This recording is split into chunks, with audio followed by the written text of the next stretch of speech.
Okay, it's 5:06, and I'm going to convene the special board meeting of the Menlo Park Fire Protection District Board of Directors. Roll call, please. Director Crawley. Present. Director Jones. Here. Director Bernstein. Present. Director McLaughlin. Here. And Director Solano is absent. We have a quorum, and so let's stand for the Pledge of Allegiance, please. I pledge allegiance to the flag of the United States of America and to the republic for which it stands, one nation under God, indivisible, with liberty and justice for all. And I'll open it up to public comment number one. We do have someone in the audience. Hi, Sean. Do you have any public comment to make? Okay, then I will close public comment number one and go to the regular agenda, which is now item number one. Approve the minutes of the January 8th, 2019 special board meeting. I don't know if everyone's had a chance to read the electronic version that Michelle sent out, but if you have, and if there's a motion to approve the minutes, I'll entertain a motion. I so moved to approve the minutes of January 8th. Is there a second? I'll second. Okay, all in favor, or is there any discussion? Chuck, do you have any? Okay, all in favor? Aye. Aye. There's unanimous approval for that, no nays. And item number two, which is consider and discuss the preliminary strategic planning board goals and priorities for 2019, which is basically a continuation of the first meeting that we had. So Stu is here to help us finish this process, but do you want to start? Yeah, I'll start off just to encapsulate. encapsulate both for the the people who are going to be watching maybe on the video, but certainly for Sean's benefit and everybody else's benefit as well. So what I tried to do, and you've seen this, you saw this first in the last board meeting last month, and part of that was trying to encapsulate in Stu's first meeting what the board did. So we used, Michelle and I went back, we used the audio tape, the videotape, and then we used what was up on the board, and then I put these in a priority that I thought made sense, but that's not your priority. So I want to put a caveat in there. It made logical sense to me, but that's my work, not yours, which I think today with Stu, we can move the ball hopefully forward again. In the background section, it just talks about, what happened and when, this is part of that. In the meantime, too, when I get to the end of this, it will talk about injects that we've gotten from other board members, which we think is part of this meeting, because you can see they're significant. There's a lot of different things that are in there, and Stu's going to address that. I know Director Solano is planning to be here. He's currently at another meeting. But on your desk, on a desk item and as a handout, Director Solano, when he thought he wasn't going to be able to be here, submitted to Stu this page of additional items. So there's more items than what we have in the back. And I'll get to that here in a second. I won't be too long. So if you go through the time narrative, essentially in January 8th is when Stu came first. January 15th is when we had the board meeting. I prepared a version of this document. And subsequently in February, on February 5th, we had the committee meetings. Two of the committees met. One was strategic planning, the other was finance. So I took the two distilled goals out of, or that we put towards finance, or I put towards the finance committee. And then we took the other ones that were towards the strategic planning committee, put those on those committee agendas, and those committees talked about those items. So, where some of that kind of goes forward is that the committees had a bite of the apple, which then takes me really to page 3 of 5. If you go to the top and it says maintain and improve intergovernmental relationships, which again was my number one for you as board members, may not be, again. There's an update in there. It says clarification as to board responsibilities and latitude is needed, because subsequently there have been different things that have come up regarding the board, members of the board, how they should operate, what they're doing versus what does the collective board members, what do they want to do. And then I also updated in that one to Strategic Planning Committee, February 5th. And that was clarification as to board priorities for each jurisdiction approach. What should it be, and then see attachment, which we put in that meeting. Now, I know Director McLaughlin will speak to this because he had concerns in the Strategic Planning Committee meeting in regards to what meetings should with these constituent agencies kind of look like, and there'd be parameters and so forth, but maybe not necessarily some of the things that he put on the list. And then not in this report, and subsequently, yesterday, we met with the city of Menlo Park and did agenda setting. So I know we'll have an update. I don't know if Michelle's received it yet, but Director Crawley was there. And Chuck was there. And obviously, we had some dialogue, so you can update to that as well. And that's new information that's not in here yet. I won't go through. To be fair, that meeting was last night. So Correct. That's, yeah. Right.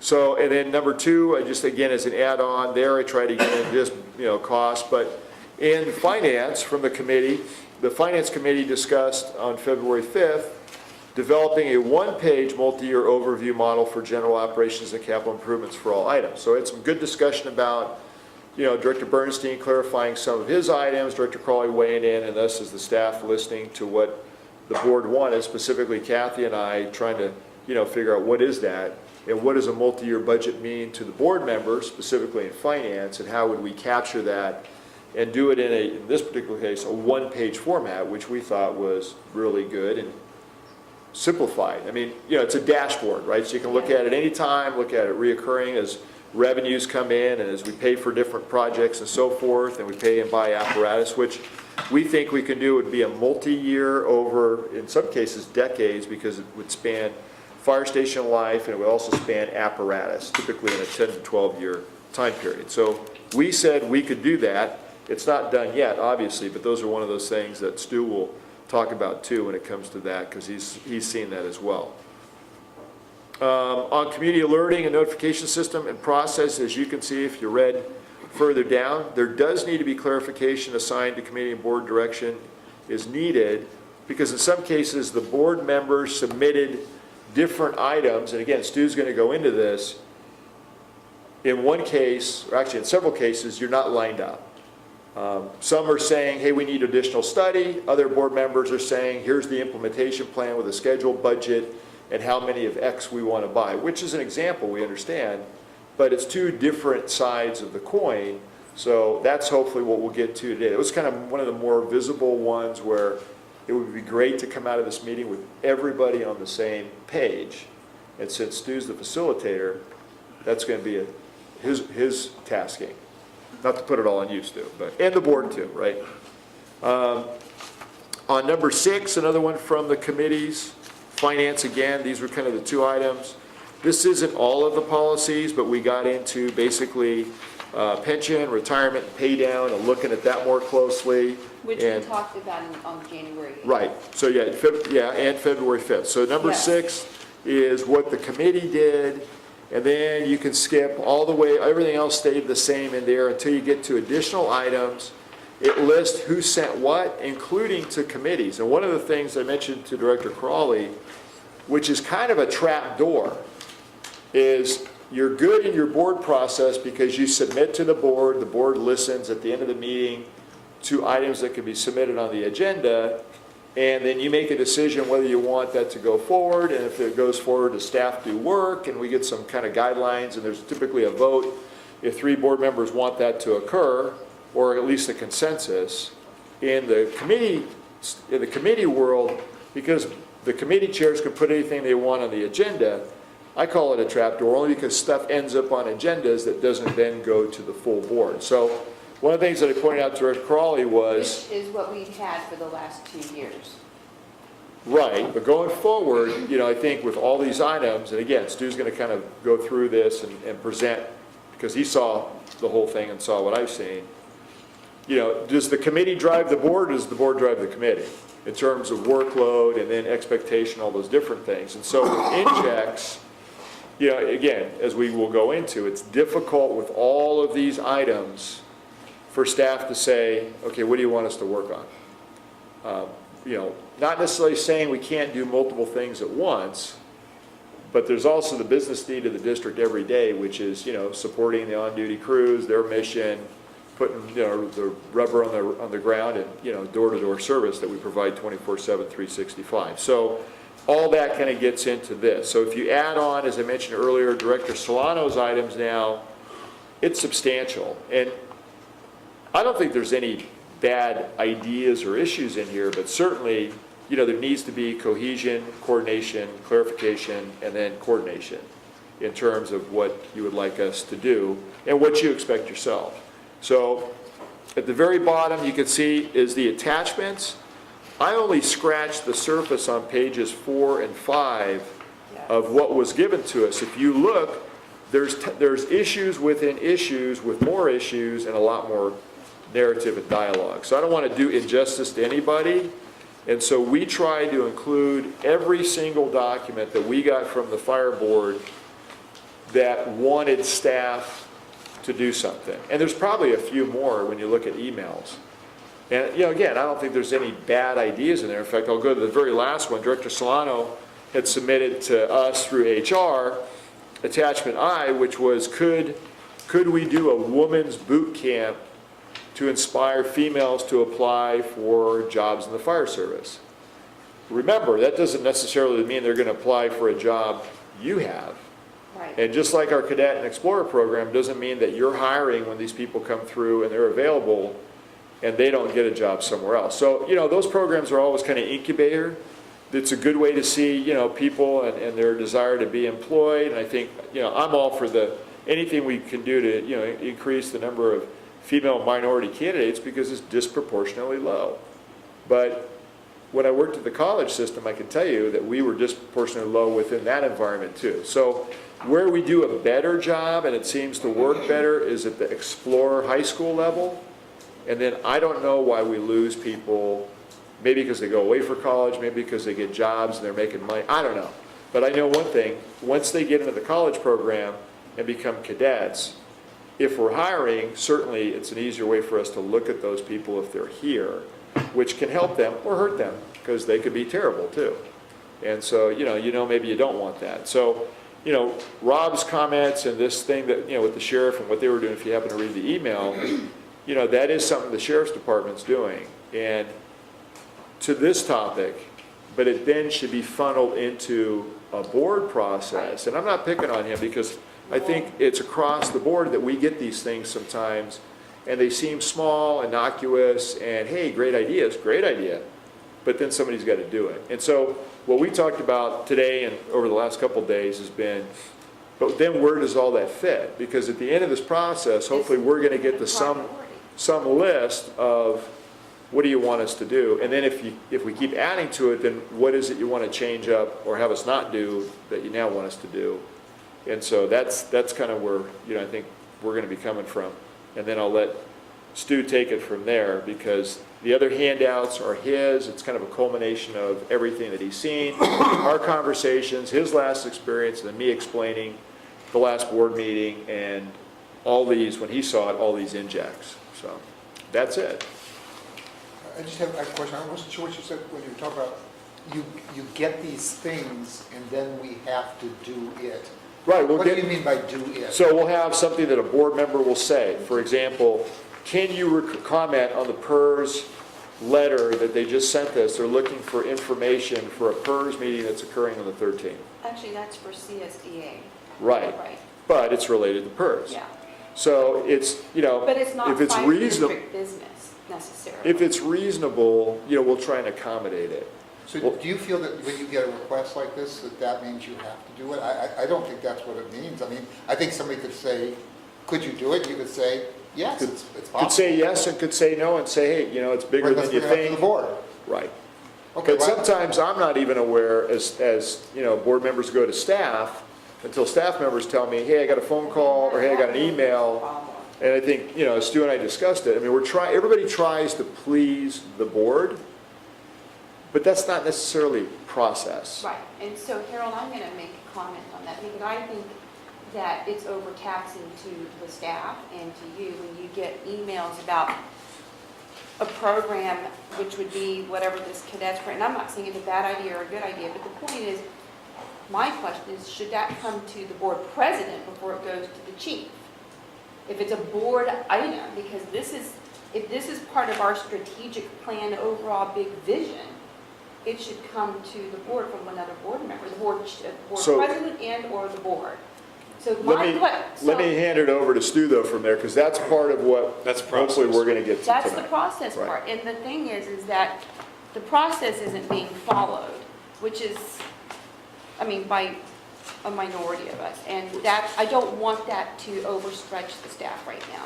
Because when we talked about the issues in the strategic planning committee meeting, which the board actually had discussed in January, none of those items that I think we put on, even for the finance committee, were things that the board as a whole hadn't discussed.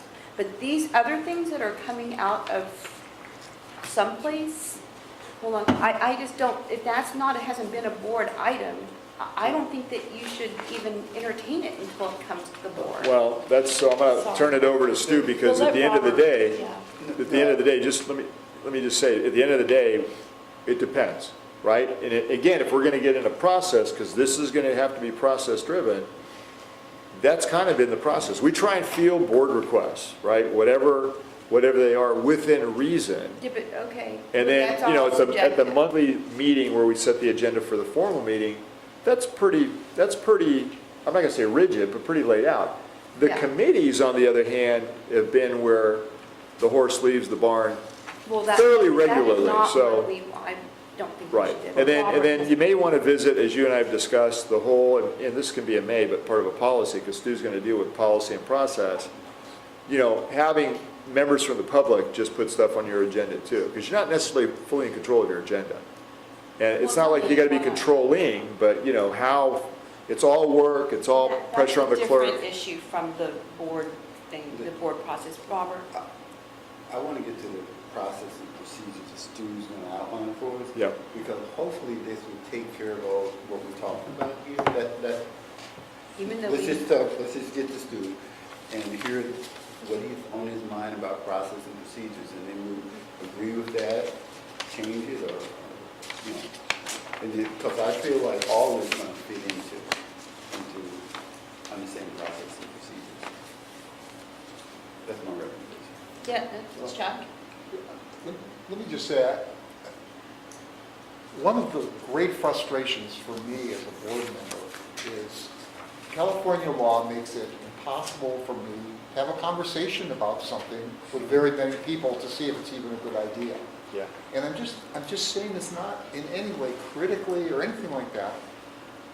But when I was on a committee chair, I sometimes want to put something on the agenda simply to have a conversation to say, is this a good idea? What about this? What are your thoughts? And there was this feeling, I think, that the staff thought, well, what are we going to do for the staff report? And I would say, well, you don't have to do anything. We just want to talk about it.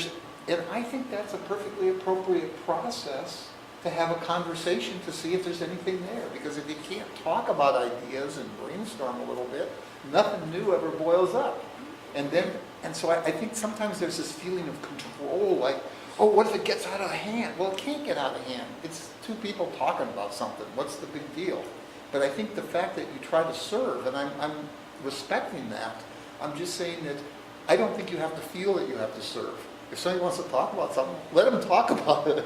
You don't have to do anything often. Yes and no, because again, per public process in the Brown Act, which I'm not going to quote to you, but you know this, is then we have to put it on the agenda. It would have to be, does it meet the smell test that the public knows what you're discussing, so if they're interested, they can show up. I'm talking about a committee meeting. No, understood, but even for a committee meeting, because, you know, I talked to my bird dog Browner back here, you know, which is Michelle. She's always watching, you know, and she'll call me up, Chief, there's, you know, what do you want me to do? There's no real staff report. You know, how do I put this out so the public understands what it is? That's part of the. But I'm not going to disagree with you, Chuck. I mean, I get You can have a discussion it. about staffing structure without having to say, here's the resolution, this. I mean, that's just too specific. I'm just saying that we could generalize it, just talk about. I don't think.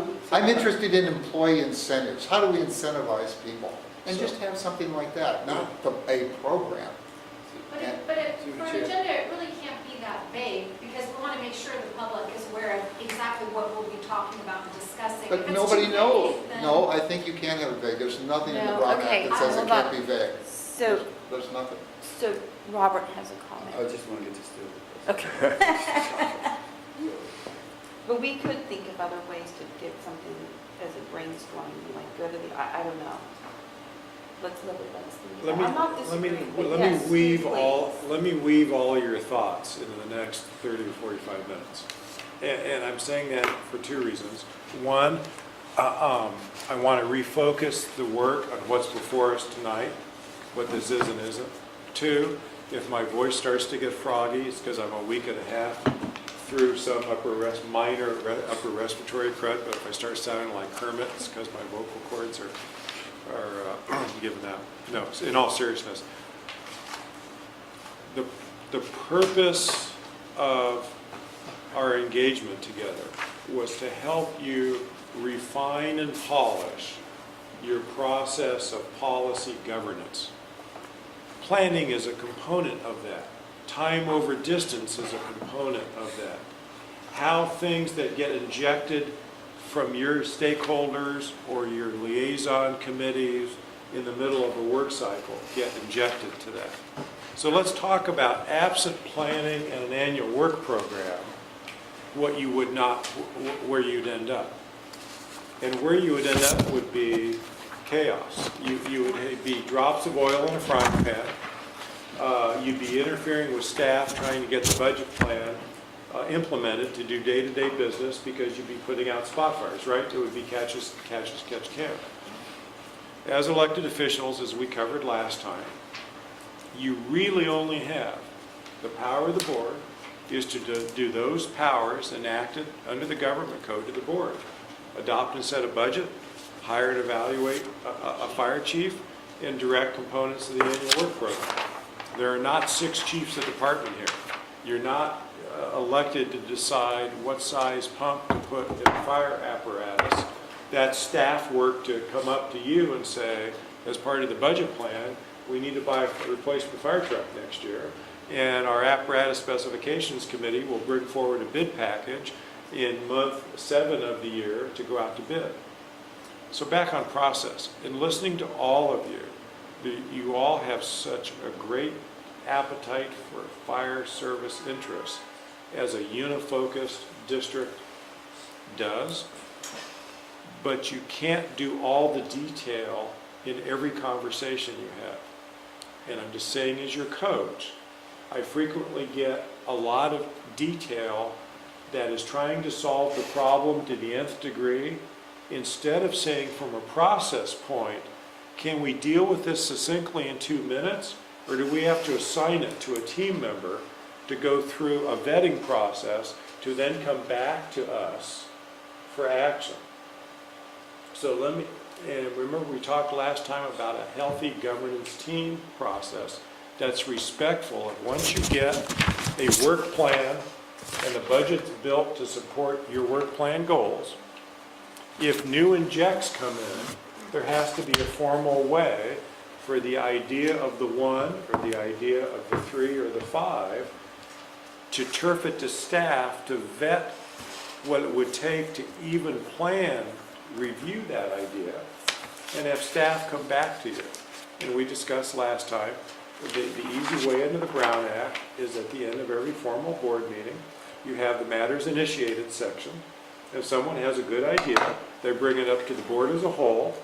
If there's, not for action, because it's not on the agenda, and if 3+ votes of the board say, Chief, could you come back to us in a reasonable period of time with either just a memo to us individually or an agendized board item to see that that is worth now, it's a new thing, something popped up in Acmeville over here in a part of the district, and would you tell us if that needs 5 minutes of study or a subcommittee meeting and 3 months of study and a consultant?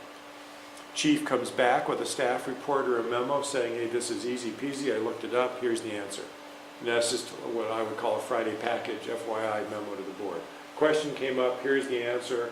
You all got to come back to us and ask to put it on the agenda if you want something different. Or the chief comes back with an agenda item and says, that issue is new, is significant, it's going to take resources, and I need to know what's going to be delayed on the work plan and where you want that in the queue. And that's the way a healthy governance team works. You can't individually bring spot fires to the chief and expect the world to stop. So let me now to pick on one thing you did tonight, or you talked about, just as a metaphor. If somebody has a new program initiative, that's the process I just described. Yes. Diversity in recruitment could be brought up under matters initiated, 3+ IIs for it. Chief comes back and says, well, you know, that's part of the strategic plan. I'm going to ask the staff level strategic team to prepare a one-page memo on what we're already doing for diversity and whether that focus camp idea has legs and what else is going on in our part of the county. And I'll bring that back to the board in 2 months. And then when it comes back, it could be, hey, it needs to be part of the work plan, or hey, strategic plan's already working on that, we're taking care of it. That is fundamentally different Right. than you going to a liaison meeting and attending something you're appointed to and saying, Chief or Michelle, could I have 5 bullet points of facts for my blah blah meeting next week? I need a bit more staff research to sharpen my listening when I go to this regional meeting. Well, that's not a matters initiated work plan thing. That's having staff help you do your jobs. So there should be a clear delineation there. If you're asking for help to go do your regular role, that's just a request for assistance. And hopefully you give them enough time and it's a reasonable request. Versus coming up mid-budget year with something that costs staff time and money that needs to be a really focused board decision to say, put it in the work plan, slow something else down. This has now become an issue of concern. And that decision needs to be a board decision. Yes. Yes. Yes. So let's talk about several layers of process now. First of all, thank you for allowing me to come back and continue to help. I went through all of the written material the chief mentioned to you, and I'm just going to show you a simple process thing. I just scribbled on all the pages, and I tried to fit these into a coherent whole. And as I did that, I was trying to come up with, under your macro goal themes, what objectives could be put into a work program. So let's go back to 50,000 feet. You have 6 macro service level strategies. Classic strategic planning would call those strategic thrusts. Those are the things you care about. On top of everyday business, there really isn't one here that says, oh, by the way, go to calls every day, run payroll on time, keep diesel in the fire truck. That's taken for granted. These are things that you're trying to drive what around? Again, remember what I said a few minutes ago. The only thing you can do is set a budget. A budget's a reflection of policy. So you want to spend your policy development year supporting the current and the next budget through policy work, not designing the next pump to go to the next fire truck. So I took your themes, went through all of the examples and Director Solano's written input when he thought he couldn't be here, and I looked for continuity. And some of you were saying the same thing in slightly different words. Many of you wanted something that I think just unbeknownst to you in terms of technicality was already part of something like the standards of cover or a strategic plan or setting off a communications fiscal thing.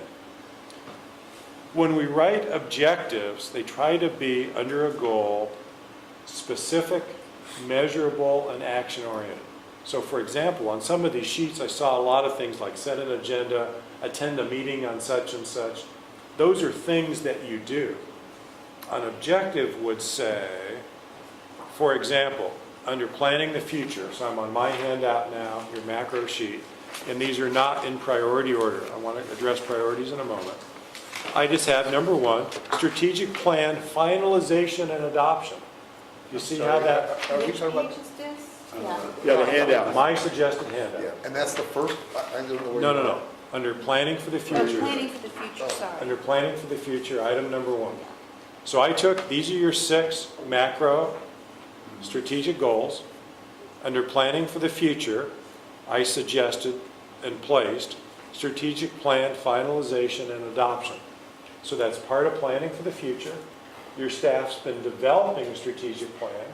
Your actionable to do is to adopt it, finalize it, pre-draft, review it, and adopt it. That's different than if we come down under fiscal responsibility, number one, and we say prepare a multi-year budget model for operations and capital improvements. Remember we talked about multi-year budget forecasting. So to actualize that thing that you put on the board that night, it falls under the strategic goal of fiscal responsibility, and the to-do is to have staff develop a work program to prepare a multi-year issue. I'm going to pause for a second. I want to show you the rest of the process before we try to wordsmith these and see that but I think I captured everything one way or another that was on somebody's plate somewhere, but with respect as a macro objective. This is not a work plan.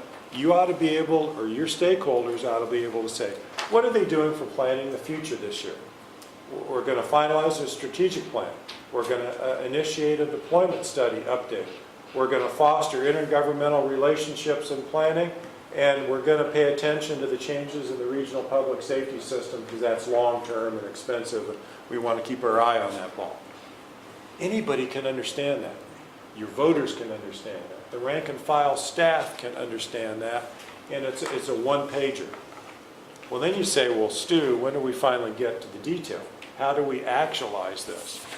Well, now I'll refer you to the big printout, and it's got fine print on it.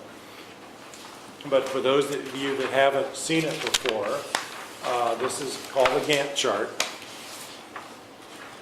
And it's a simple but powerful tool. I'm going to weave priorities and realities into one coaching point here. On the left-hand column are your 6 themes with the objectives. And in this kind of planning tool, an objective can have more than one line to it. So for example, foster intergovernmental relations could have 3 or 4 sub-items because you really want to plan your work. And the work has to be actionable, not just warm, fuzzy, kumbaya, let's be better. So as you go across the top of the sheet, I just want you to understand the tool. If you kind of look at me, I'll hold this up. Across the top, you have weeks and months of the year. And remember, I also advised you last time that you plan in January to do 2 things. One thing primarily, you're telling staff what you want to see in the next budget that they're working on now. So this timeline starts now because you're kind of cleaning up this budget year and you've got new board members, a revitalized, a little bit different board. So I'm not saying you don't do nothing till July. You're going to keep going. But then also run the time bar through all of fiscal 1920. Then as you start to flesh out your detailed work plan, this is staff to do for you. This is not all 6 of you spending 3 hours as a group doing this. If we have the objectives right, the staff will come back and resource this. And let's talk about resource and priorities. Some of these to-dos have fiscal, legal, regulatory due dates. They just have to fit a certain cycle of the bureaucratic life. Other things are maybe rustier, rougher around the edges, and you want to get to them sooner. Other things can wait a little while for higher priority work to get done. So the art of sliding these bars, and the reason why a Gantt chart has the bars on it, is staff has to look vertically through the bars and say, oh my gosh. A couple of oh my goshes happened. Yeah. We can't start that because we didn't kick off the other thing, and the other thing has to feed thing number 3.3. So until 1.2 gets further down the railroad, 3.3 can't start. Or the other thing they look at and say, oh my gosh, we just jammed the August board meeting calendar with too many final deliverables. Let's spread the work apart a bit more. So when we get to priority setting, we all have to understand, just chiefs and elected officials in a bureaucracy, these are really horizontal priorities. You can't take, in my humble opinion, the goals list and the sub-objectives and prioritize them 1 through 10. Life's too messy. You've got to have a work plan that says eventually over a 12-month budget, in this case more like 18 months, starting from last month, we're going to chip at this stuff. And some of this stuff's got to be front-loaded because external pressures on the agency. Hey, chief, put on the blah, blah thing sooner rather than later. But you got to give staff breathing room this spring to do what? Do a budget. They've got a lot of work to do this spring. So I intentionally said something like updating fiscal policies, shove that till after the budget maybe, or do it real quick because it's going to drive the budget. But don't try to have the staff in an annual work program do everything fiscal in terms of updating while they're also trying to hardwire a draft new budget. Because remember what I coached in January, form follows function. Set your goals, that's policy. Staff enumerates that in a draft budget. When you look at the draft budget, you're looking back at your goals to say, are we funding the things we said were important in preparedness, in community communication, in deployment, in intergovernmental relations? And you have that debate about fine-tuning dollars to fit those strategic thrusts. But when you start to have the planning conversation tonight, you don't need to get, as staff does, into the weeds and say, so let's look at an example on the Gantt chart under 2.3, and I apologize, the print's small. But under community safety and preparedness, you all appropriately articulated as a policy goal, community emergency notification. So you find 2.3 there in tiny print?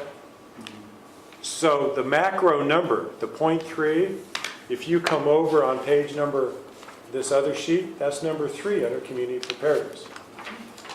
Okay? But under community notification, I've now started to do staff's work. I've made it actionable. 2.3.1, set up a task force to update lessons learned from the Camp and Woolsey fire. Now those had community notification oopses, to be polite, right? Yeah. Staff, your technical staff, will go get those after-action reports, surf local media, public agency documents, and get lessons learned. So before you all talk about improving mass communications, wouldn't you want to go learn from the live fire exercises? Yes, you would. So that's an action item. Then 2.3.2 is research technical options that fit with our cities and the county. So now do you see how one bar starts after the other bar completes? First do the after action, review lessons learned, but then you've got to work within the technology already present with your partner cities and the county. And then a technical task force eventually comes back to you and says, hey board, we haven't been dark for 6 months, we've been doing homework, and here's the result of the homework.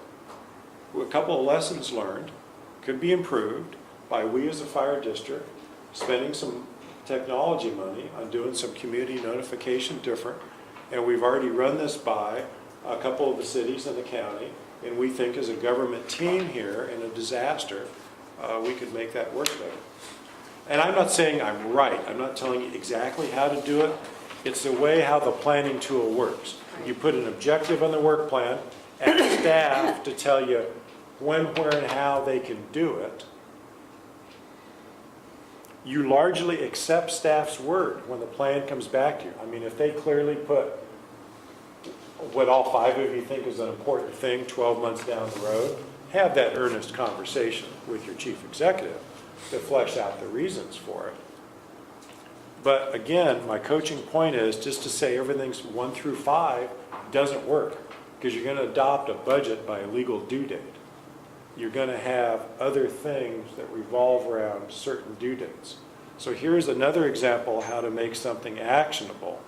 Under planning for the future, under 3.3, from the macro list, foster intergovernmental relationships planning.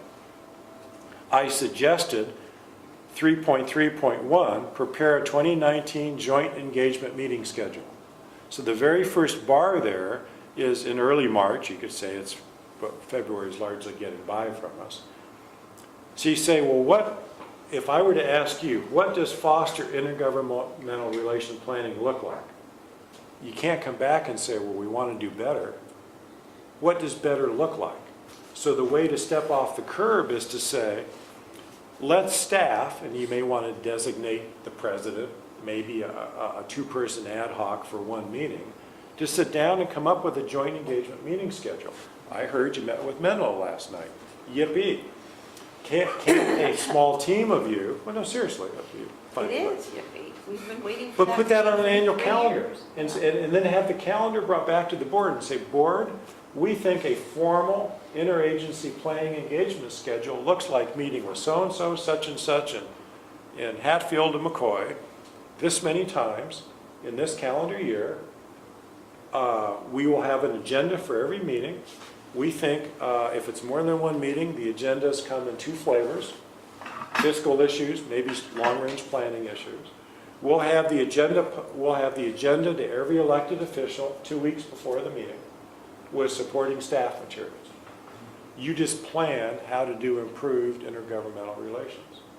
But you did it sequentially, and when staff builds this chart, if they need, this is in Excel, and I've hidden some rows, and I told the chief and Michelle that, if one of these things needs 7 sub-rows, they can build it in. If something else is simple, it just needs 2 rows, let them build it in. You're not trying to build a nuclear power plant here. You're not trying to do all the hardwiring, but you all need to see that staff over time can get what you want done from a policy initiative place. Again, the big danger to all this is you got to remember day-to-day operations are ongoing. So you can't put 14 new strategies year in and year out on staff's work, because with all due respect and affection, this is not meant for you, That's right. you 5, 6. I would say this to any group of elected officials at the local government level, to beat the horse the last time. You're here to reflect community interest. As policy, you exert policy through budget control. Yep. Pretty much it. How does budget fit into any of this? So budget, when you get the budget plan, you need to have the fiscal resourcing put to the plan to know that you can do these meetings, buy the widgets, you're funding a deployment plan, you're finishing your strat plan, what did that cost you? So the chief needs to tie his budget request into accomplishing the board's goals. But this only involves maybe 3 people in everything you've got here. If you have the 3 people, I'm not sure how the budget reflects it. Well, what do you mean by the 3 people? Well, I see the Because fire, I see chief, there's maybe. Oh. That's the lead. That was my rough cut. Yeah. I did this in the last couple of days. That's not finished yet. But so This, can I- this is not finished. I'm trying to show you, it's an example, the Right. staff how to do it. And it could be, or different people can be the head person on a task. Let's say one of them was the fire marshal. And I'm sorry, Right. how do you show in the fire marshal's budget that these things are getting done? I just Okay. don't understand So the mechanism. the chief in the budget, okay, two ways to how things get done. In the budget goals and objectives for each operating division, there should be a couple of objectives for that cost center for that fiscal year. One or more of those objectives should reflect something from the policy work plan. So first of all, you see repeated in the budget document, objective 3.3. And then the chief, by saying there's enough dollars in the fire prevention budget to do it, answers your question. Or, under new budget initiatives, the budget document should say, so most budget documents start with fire prevention objectives. Let me say, you should take a look at our budget, because our budget is only numbers. There's Okay. nothing else in it. So So- you're talking about potentially a process that would change how Well, we I'm budget here. talking about connecting the dots and effective governance and sticking to a plan, yes. So a simple one-page budget intro before you get to the macro numbers. Fire prevention's business goal for the year, or a couple of themes or objectives.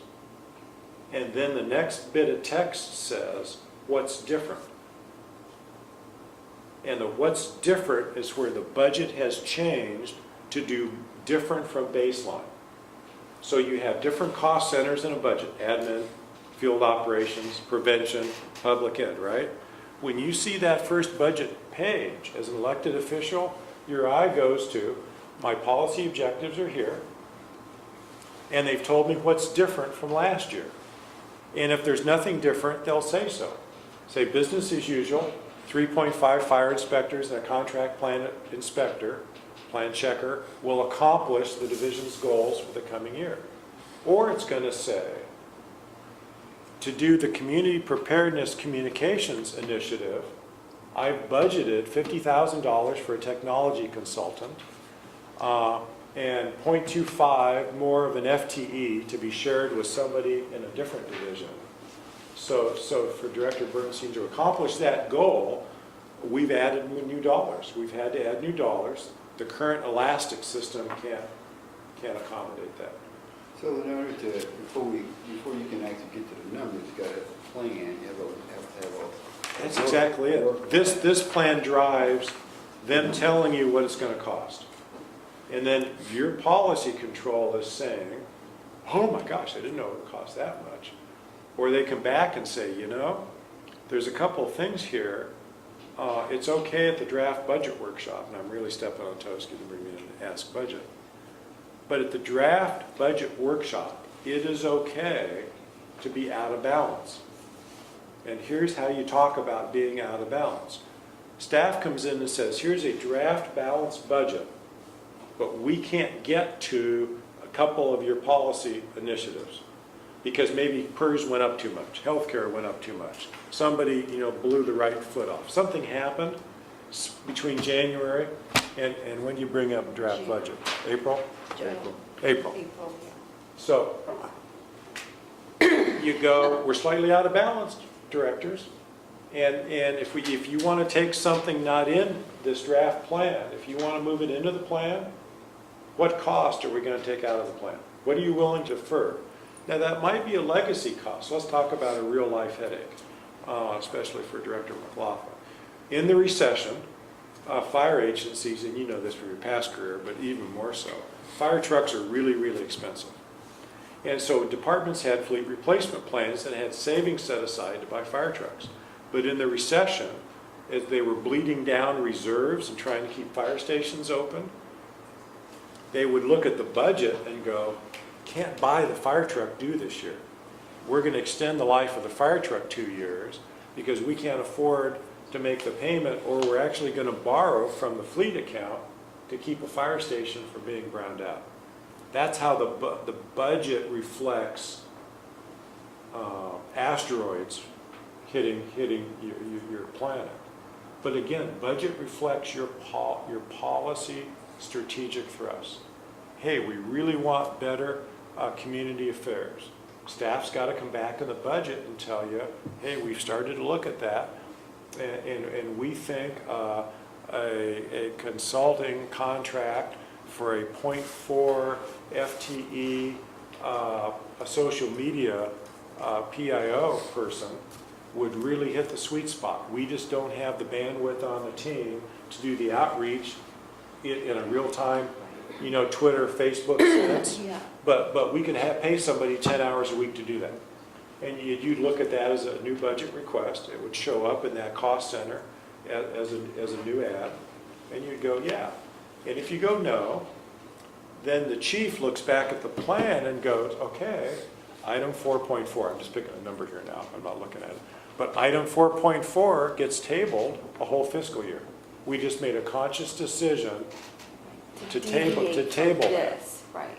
Now, here's the next thing you can do. Next November, the asteroid hits you again. And you're looking for some serious number. Let's say it's $500,000. Unappropriated, unexpected. And as a governance team, you have two choices to deal with that. go into your reserves or your contingency before your legally minimum reserves, right? You can also ask the chief to look at the budget plan and say, Chief, what haven't we expended yet that we want to table and kick back 6 months to the next fiscal year? Because we need 500 grand now for an asteroid strike. That's how the plan and the budget and a healthy governance team would look at that out-of-cycle inject that you all agree has to be dealt with. And you all agree it's going to cost staff time, which means something slips in the plan, or it costs money that you got to find. And complete staff work, and these two have known that, it's a common term in local government, I'm sure Director McLaughlin's heard it before. You know, what's the definition of complete staff work? When that asteroid comes in, staff brings you the impact. Staff doesn't bring you the hit and say, what do you want to do? Staff brings you, we've been hit with this, it's got to be done by this date, it's going to cost this much labor or out-of-pocket money, it's not in the budget plan, I, your chief, recommend you take it from XYZ. You then debate the chief's recommendation on how to deal with the asteroid. And if you come up with a better plan as a consensus of the board, hallelujah.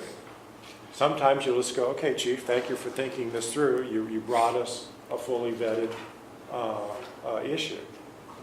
So, if I understand you correctly, that it is to our advantage to be able to look at the actionable items or tasks as completely as we can during the planning process. I know that sometimes asteroids do come in out of the blue somewhere, but for a board to plan properly, we need to look at as many possibilities as possible. We narrowed it down to the things. Now we've narrowed it down to the actual items. We've given multiple numbers to those objectives that we want to try to complete. And somewhere along the line, we prioritize those objectives within the things that we want to try to accomplish. And you're spot on, except for, I would use the word program the activities, not necessarily prioritize. Because remember, sometimes it's tough. You got three things that have to go together. Chief has to find the bandwidth this quarter to do several of these things.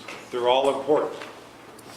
Now, some agencies will try to say, well, let's do priorities by groups. Let's do all the ones, all the twos, all the threes, and we'll have a pretty little chart that says all the ones, all the twos, all the threes. Guess what happens about 6 months in? There aren't ones, It twos, looks- and three. Yeah, it looks like sausage. Yeah. Because you'll start on a priority one, but something will stop it from continuing for a little while. That's beyond staff's control. You're waiting for another agency. You're waiting for a law firm to give you a document, a court filing. Just something's stuck, right? Well, a good chief doesn't sit there and go, oh, hallelujah, get the week off. If I can't work on number one, I'm not going to do anything else this week. What's the chief do? He reaches into the program and say, well, I'm going to work on something else this week or this month while that thing is stalled. Now, here's the other way. I see your hand. Let me finish this one thought. Now, here's the way you make this living through the year. I do not want you for staff to come up with a program, you budget it, and then you never look at it. So I think a couple of things, and you can discuss this in the weeks and months ahead.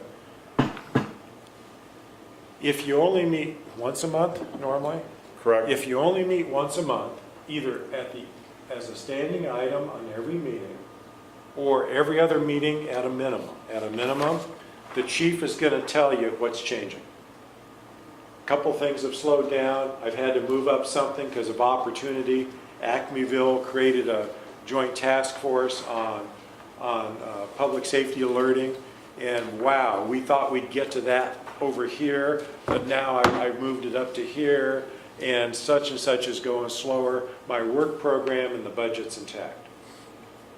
You also use this, and the chief should use this. So now I'm going to not only wire this into the budget, I'm going to wire it into evaluations. when you prepare the chief's evaluation, you should have some macro themes: continuity of business, fiscal responsibility, safe and sane human relations, kind of the easy stuff. And then you take the work plan and say, Chief, did you supervise and did you get the key elements of the work plan maintained this last year? You don't have to sit here and put a check mark on 3.3 is a good, 3.4 is a minus, this isn't first grade report card, you're trying to check the boxes, but you have an adult conversation over it. Chief, we got to say, we just felt inadequate about strategic plan item number 2. We felt, staff just never got on the 8 ball on that one. Then what the chief does, remember I said put objectives in the budget opening statement on each cost center? The chief goes to his mid-manager evaluations, and everybody that's a lead on this table, who's a chief officer or non-sworn manager, gets those objectives on his or her evaluation. They're held accountable to say, hey, finance this year, you had to prepare a multi-year budget model. We wanted to update one of the fiscal policies and the OPEB ARC projections, and we needed a true-up on the apparatus numbers. And if finance didn't get them done, guess what kind of an evaluation construct chief's going to have? So now by imposing your policy will, do you see how deep it can go into the organization? You set the objectives. You want the words in the budget. You want to see them resourced. You're going to hold the chief accountable at the macro level for being sure the machine works to meet the budget and the objectives. And the chief's going to hold his subordinates level and go, look, Sam or Jane, 5.2 is a board work program this year. I gave you 4 months to do it in the middle of the fiscal year when nothing else was on your plate. What do you mean you're not getting to it? Now, I'm not going to say this is exactly the chief's style, but some variation of it. In my shop, we had this at a finer detail level, and I had a once-a-month staff meeting with my whole team, and then during the month, I'd have one-on-one how you doing meetings, right? If they weren't getting to something, we noticed it, we talked about it, and we fixed it. Either I adjusted the time, or I had to have a tough love conversation and say, Jane, this is October. You needed to substantially have that started by now because it's going to feed Joe come January. You just can't put this on the shelf and ignore it. You make it a living thing by the chief periodically checking in with the subordinates to say, you on target? And what's the chief's other big role? Is to remove obstacles away from a subordinate. So if a subordinate's starting to say, I don't have the time, I don't have the money, dog ate my homework, ACME agency won't cooperate, let's say some intra-agency fire prevention thing, that comes to the chief knows about it. Okay, Stu, that's okay. That's not going to start in October. And I'll tell the board that at my next update, that 3.5 is going to drag because Acmeville's not ready to program it with us. How did you So, tell that? yeah. Well, Chuck had his hand up first, but Okay, because we're actually after 6, and so I do want to get to yeah. what we want to put on the table. But I want to come back to the budget thing, because I think this is interesting, and I think it's different from what we've done in the past. I later would have a question for Kathy about whether we could even do it this year or something. I don't know the answer. But let me ask you, I don't mean this scientifically because I haven't done the calculation, but I would guess that 85 to 90% of our budget is suppression oriented and not related to any of the things that are here. How would you, in terms of a budget review, how would you do the suppression part versus the maybe overhead or non-suppression part? So you divide the budget as you have in cost centers. And the page that says field operations is going to start the page with the primary goal of field operations per our SOC is to provide 24/7 emergency responses to this specified measure. you kind of parrot your capstone deployment paradigm. Operations could have some other tactical objectives that fiscal year. Renew the Swiftwater Rescue Program. Get rid of the bicycle paramedic program. It's no longer effective. I'm making this up as I go, right? And then they say, what's different fiscally? And they tell you what's different fiscally. And as that division manager and fire chief present that cost center to you, members of the board, in field operations, if you give us $15.1 million, we're doing these things. We're going to maintain response times. We're going to update the Swiftwater Rescue Program. We're going to replace a fire truck. See how this ties together? But I do want you to tie your objectives, your policies, to your cost centers. But those policies, again, don't have anything to do with these goals. Some So that's what I'm trying to understand. some do, some don't. Now, we didn't have a goal because it kind of, I think to the outside world seems redundant. They have a goal saying, maintain operations at current levels, but you always have a basic budget.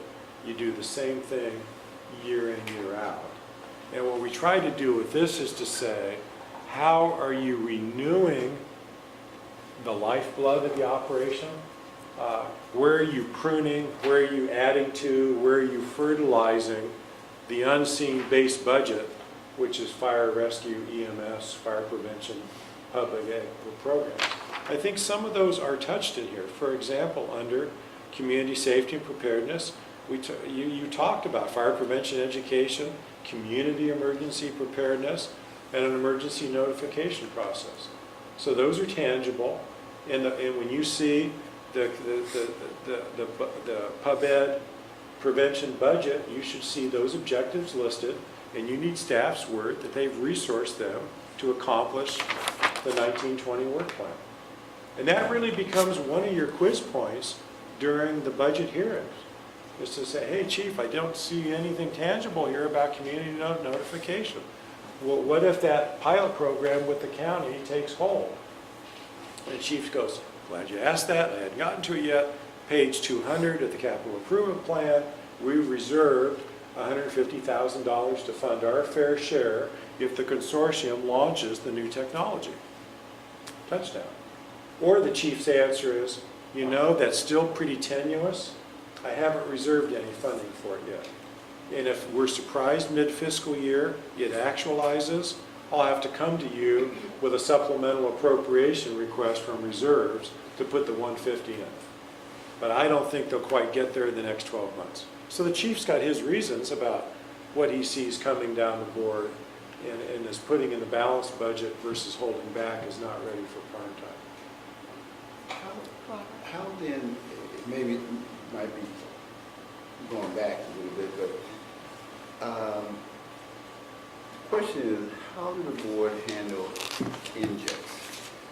Okay. You know, it's so like, we've got a nice plan set up, we've got everything figured out, but then 2 months down the road, here comes a memo saying, notice that, hey, you know, let's consider this.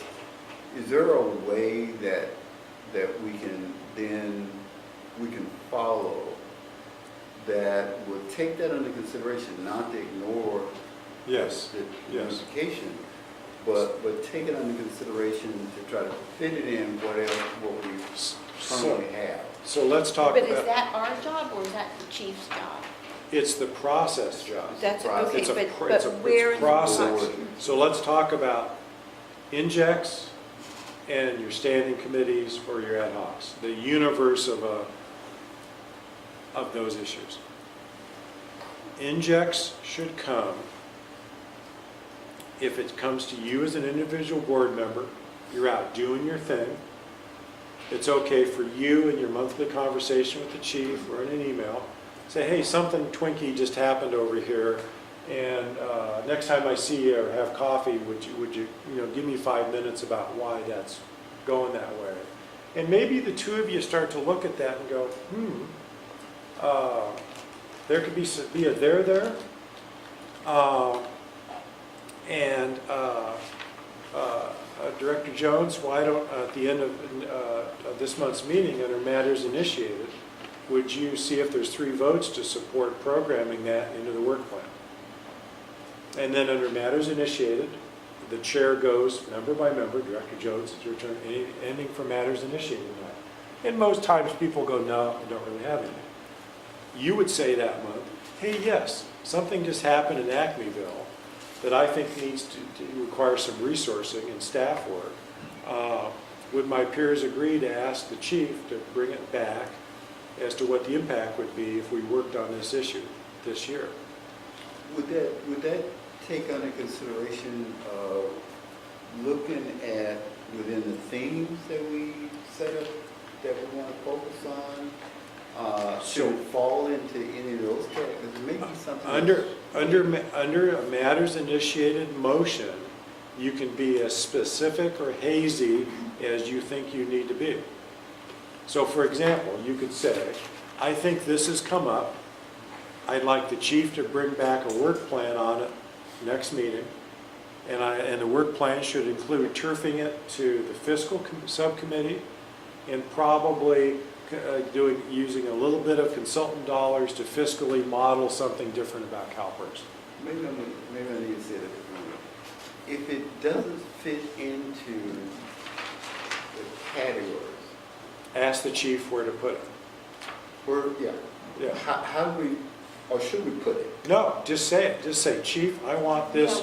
I want this. Let him categorize it. If I get the support of my peers, I'm going to kind of Right. mock this. I'm a council member. Yeah. Chief Acmeville's come up with something, I will kind of look left to right and say, I think we ought to program this in the work plan. It's going to take some staff work and maybe a few dollars. I'd make the motion to have the Acmeville initiative brought back by the chief next month with where it fits in our annual work program and what the cost impacts and the fit could be.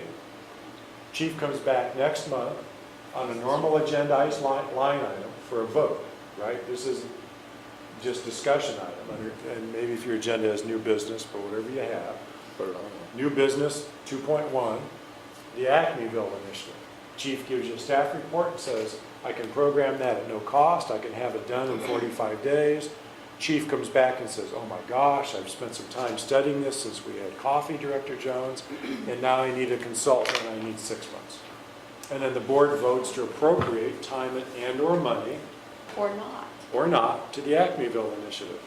Well, I want to follow up on that because that is an issue, and we've seen it here tonight where things come up at the last minute. But I would say, and I don't mean this critically, it's just factually, most of the last minute things that come up actually come from the chief himself. Hey, the property's up, we got a property that we could buy, it's $1 million, we need to decide by Friday. So my question to you is, what about the process for dealing with those things? So hopefully those are the rare exceptions. I know you as a district and the chief and those. It is an example, but it's a once in a, green cow jumping over the blue moon frequency kind of a thing. Well, maybe 6 And I'm times not a year. even, yeah, but I'm not even No, sure let me- you let can me blame fin- the chief on that. I'm not blaming, I'm just saying. Let me finish finish the thought. Please. The chief and the chair always have the right to call a special meeting. So if something weird happens, notice a special meeting and deal with it. Don't turf it to a subcommittee. Don't have a serial meeting. Don't have 2 2-in-1 meetings. If it's that big a deal, if it's that time sensitive, big personnel issue, big legal lawsuit, workers' comp claim, crashed a fire truck, something happened, call a special meeting and deal with it as a board of the whole, And it's- with your CEO. And it's a 24-hour notice anyway, so it's easy to do. We need Right. it to. And what about the budget impact? Do you research it, do you just forget about it? How do you No, do so that? when you make the suggestion for the staff to bring it back, it goes without saying. You can say, I want the impacts brought back of putting the Acmeville initiative into the work plan. So when the chief reports back to you next month under new business, he's got that cost and impact. And he can say several things. I can squeeze that into the second quarter work plan, no cost, no extra work. I'll have that information back to you in 45 days. Or he comes back and says, I can do it in 5 months at no cost. And 3+ members go, no, I really think it's got to be done in 2 months, Chief.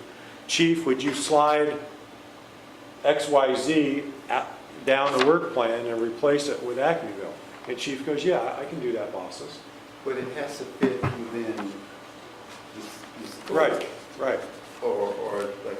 Otherwise, if you don't exert some discipline to try to shift and Yeah. balance workload, you'll end up halfway through the year with a 3-page list of so many horizontal priorities. Yeah.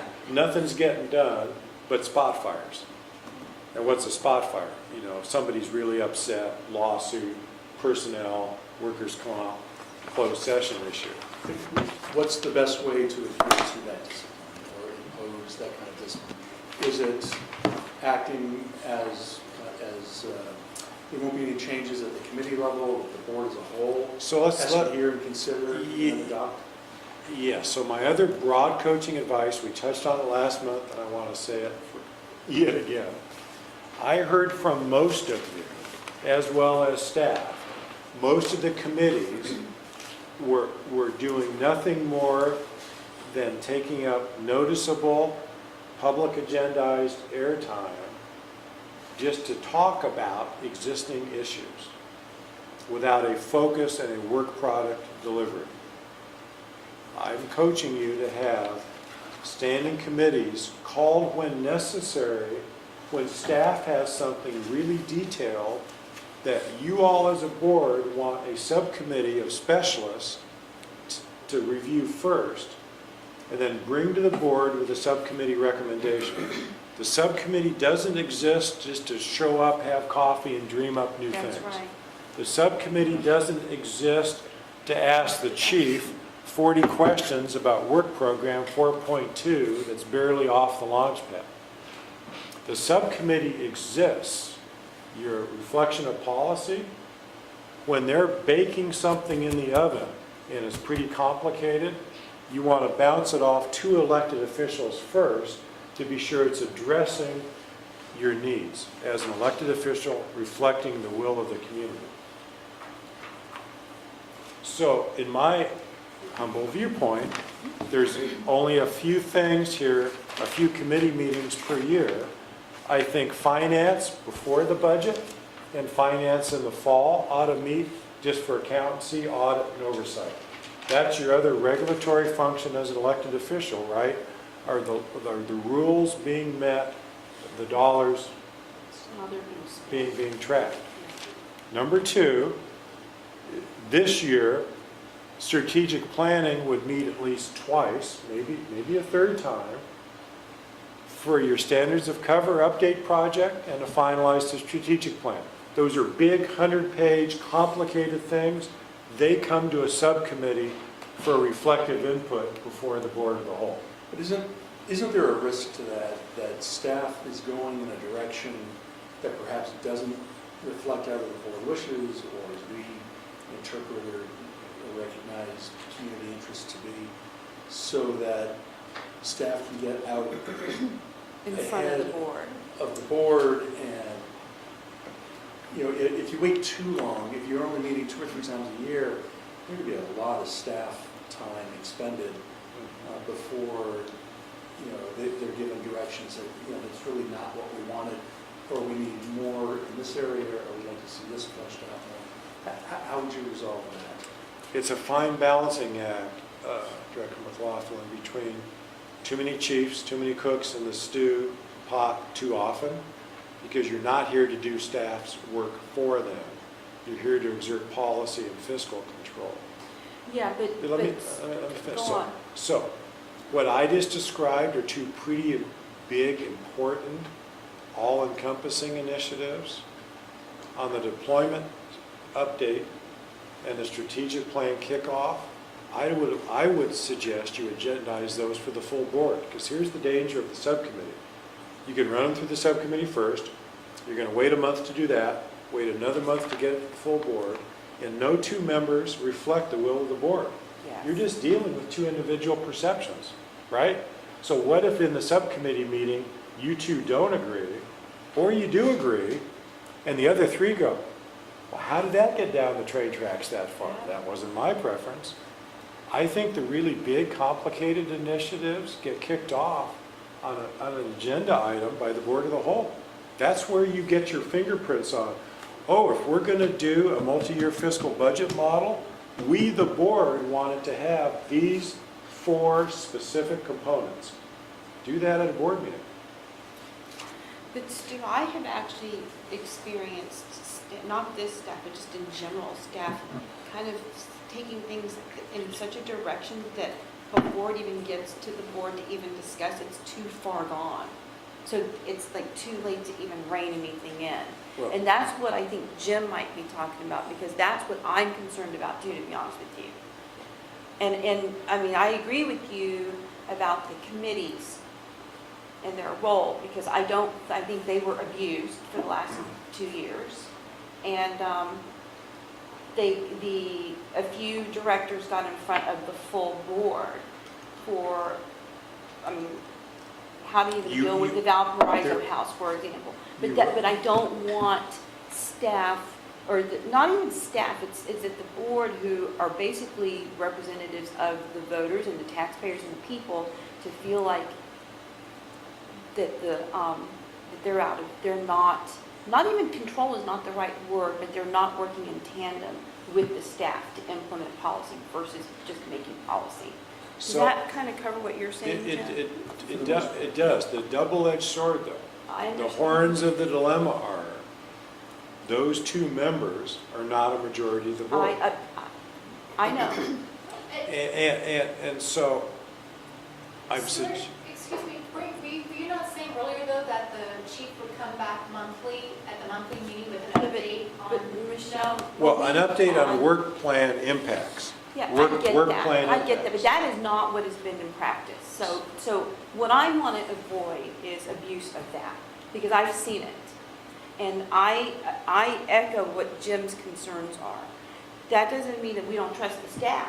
That just means that I don't want to get to a point where it's too late, where we can't do anything about it, because So- it's gone too far. Okay. The staff has gone too far. Madam Chair, I think there is a tricky point between meeting just to be meeting Yes, and meeting to be constructive. yep. Because if there's nothing to say or report, why meet? I Well, think that's pretty much what, I think that's pretty much what Stu is saying. Therefore, I think it's incumbent upon the committees to be clear about what their objectives are and fit within the construct of how it fits within the plan. right, I agree, Robert. And I think the board responsibility is to make sure that the committee is in line with where the board wants to see that particular committee and the work activities there. I think that will determine, I think it's really going to determine how often the committee should meet. And that's Well, well, I'm going to be very blunt. I've actually been the only board member who's respected that, because the HR committee never met unless we had to meet. I mean, we probably met, like 4 times last year, because that's all we needed, right? I didn't keep track of it. Well, I can tell you, I mean, I know it was not, but what I'm saying is that if we're supposed to provide fiscal oversight, I don't want to get so beyond, I agree with you, Robert, that the board committees, standing committees, should meet well, here's when they need here's to my meet. But I don't suggestion. want it to be, I don't want it to be out of control where we don't understand the No, fiscal parts. not suggesting that either. Let me suggest kind of a 1, 2, 3, or if you were, crawl, walk, run process for the committees. And this is for the standing committees. Standing committees. Establish your major standing committees, Which we have. so you can get it on your calendar. You establish 4 times a year, kind of around seasonal things of the budget, like fiscal has got to meet pretty early in budget prep, right? And they got to meet at close of books early in the new fiscal year. Establish the calendar. And then with common sense say, the board just met and approved a strategic plan consultant. So let's kind of go in the way back machine. Pretend 6 months ago, you were starting the strategic plan staff work. The board as a whole just met and gave its injects to the chief in charge of strategic planning, what they wanted included. And if by coinkydink, the strat planning committee was to meet in another 4 weeks, hence, it wouldn't go on their agenda.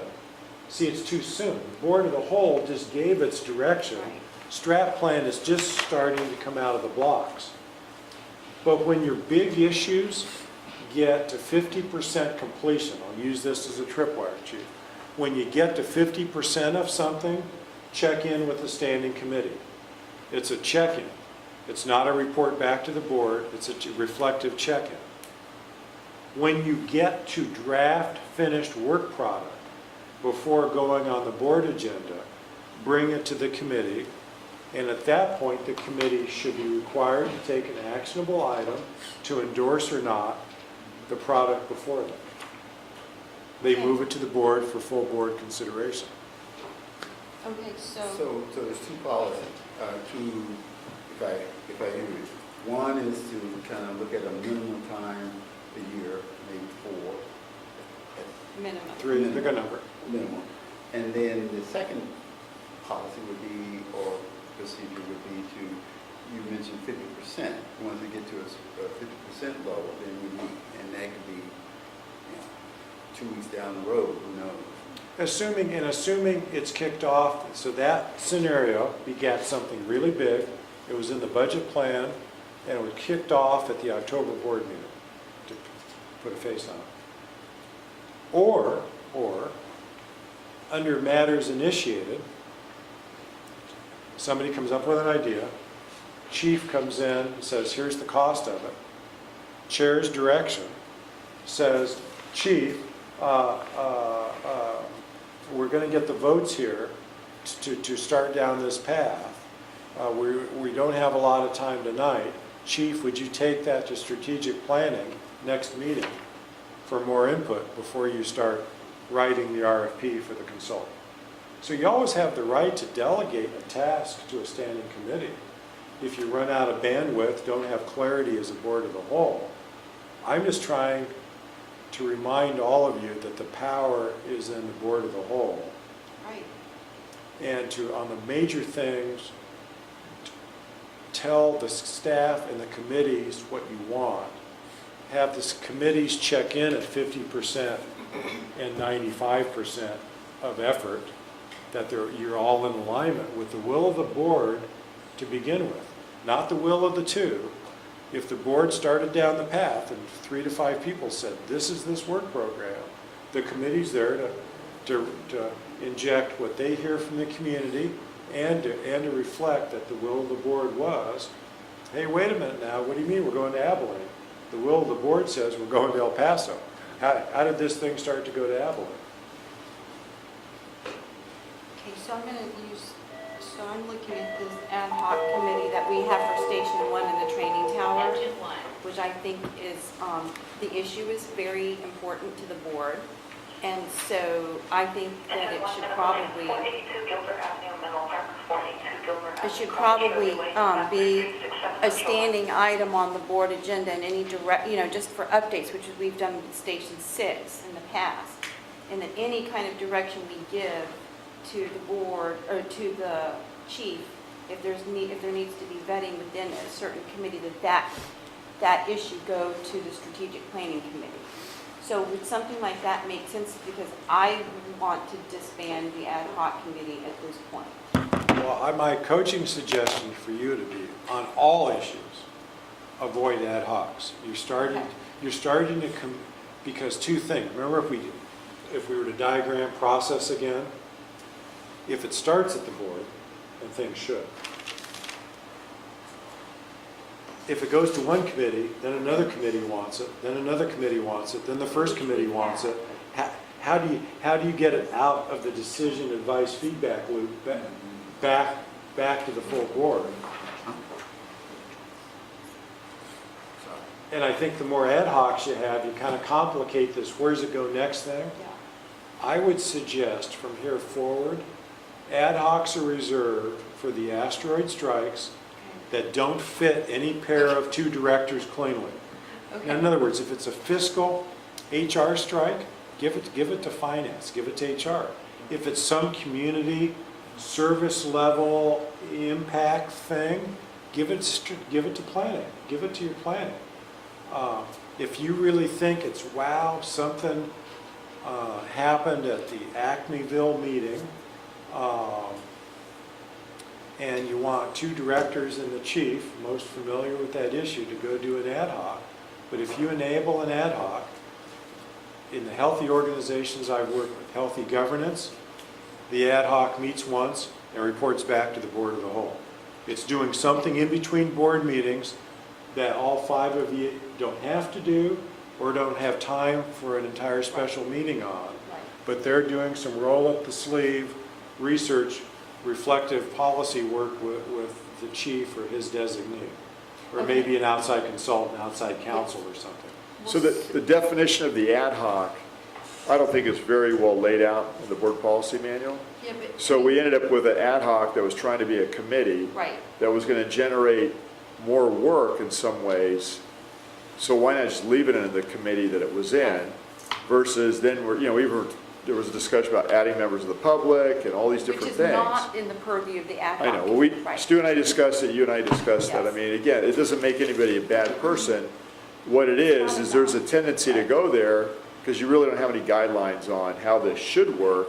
So Right. the horse got out of the And barn. Right, as an elected, I've been on ad hocs, and what happens is you meet more than once, scope creep happens. Right. You start building a bigger ball of yarn because you It think can. you think the yarn starts to go. Right. So, so I would like to propose right now that we eliminate the ad hoc committee for Station 1 and the training tower, but put it on as just on the agenda for a standing agenda item on the full agenda. If it doesn't, if there's nothing to report, then we skip it. If there's something to report, then you'll write a staff report. I mean, it's an important enough issue. It's an issue that this board's been concerned about. Any direction that we need to give to you or a committee, it would go into the strategic planning committee. Because right now, it's getting into whatever, what did you call it, like a scope creep or whatever, and that's not what we want to do. So do we need to take a board vote on that? I don't think we can deal with this, it's not on the agenda. Yeah, it's not on the agenda, so I think maybe we can put it on the, Well, I The don't know next that we meeting. Yeah, should for do the that. board meeting. Just put it on the agenda for next week. Okay. Okay, that's fine, let's put it on the agenda for next. So, Can I just say, Yeah. I'm saying that, I'm in support of what you're talking about, I just don't think this is the Yeah, right yeah, that's forum. fine. well, it's a good Is that fine? example. It's a soft I tonight. just want to make sure that is an example. Given you called a special meeting, it's an example of matters initiated and the way some chairs facilitate that, you can call everybody out on it or just say, do I hear any dissent? Hearing no dissent, staff, would you bring that back next Yeah. month with a report? Or a Friday memo. And by the way, do you do in between board meetings just ad hoc FYI memos to the whole board, updates to the board? On certain Some issues. can- it depends. So Yeah. when you have a matters initiated, if you just want info, say that in your request. Hey, to my board members, something just happened in Acmeville. Chief, Well, would you we've tell done us that. about that and just send us a memo? Just send all 5 of us the 5 We Ws. used to have done that with deployments recently too. Deployments, major incidents. Yeah. So- You get CC'd on the press releases, so I mean, Everything, yeah. yeah. Director McLaughlin? You know, the model that you outlined where there's a staff report to the committee at the 50% level, and then a preliminary draft, the board nears completion. Doesn't that assume a static world where things haven't changed? What would you suggest? Trying to think of an example. Where we read about new development projects in East Menlo Park and East Palo Alto and whatnot, which may change the direction of the project that staff is working on.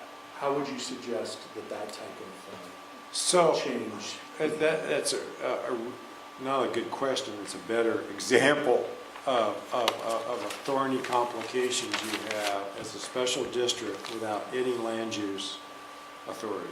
Right. So, what I think I heard you all say last month that I would endorse, as your coach, consultant, is under planning for the future, part of intergovernmental relationships planning is a sub-item here that the fire marshal stay in close concert with the pre-development moves of various major projects through the cities and the county. So number one is, you ought to see that train coming, and if this train starts to deviate, as you read it in the newspaper, the fire marshal has already told the chief, I just left Betaville, and the blah blah project's starting to morph, and the chief can decide to send you a memo on it. He can decide to bring it up on the next agenda. He can decide to send it to a committee with the chair's consent for the committee to start to reflect. At the end of the day, you'll pick your time and place at the staff level to comment on planning or at the board level to comment on planning. In my humble opinion, both of those happen after staff's done some work. They don't happen immediately, and they don't have to immediately go to committee or a board as a whole. Those are big issues. They evolve over time in terms of community development planning. And I know it's really frustrating as a fire district set of directors, but a quick example comes to mind. How frustrated and left at the curb alone you can be. You have no regulatory control over land use planning. What is a nuclear example of that? You probably don't realize that the Los Angeles County Fire Department is a special district, is a fire district. The cities in the county are the cities in the county. The county is the county in the fire district. You've all heard of the new NFL stadium in the city of Inglewood. Yeah. When that was given birth, Inglewood, under California CEQA, and I think at least all of you know what CEQA is, they gutted and amended a prior EIR for infill housing and totally morphed it into be the NFL stadium and entertainment district. It got no new environmental reviews. Because it got no new environmental reviews, also a federal law, NFL regulatory something, the county fire department and the county board of supervisors had zero to say about the impacts to the county fire department. It happens. And that's why intergovernmental relations is so important. Well, and you can work that, and I'm not saying don't work it, don't build the relationships, don't have staff connecting at the appropriate check-in points, but at the end of the day, those other members got elected to do something for their voters, That's right. and you've been heard, and may hopefully reflected upon and included, or not been. But you've been heard, and you were heard early in the process, not late in the process. And I think if that's the system you aspire to and build, you're heard early, and you're heard with technical sufficiency, they're going to respect that.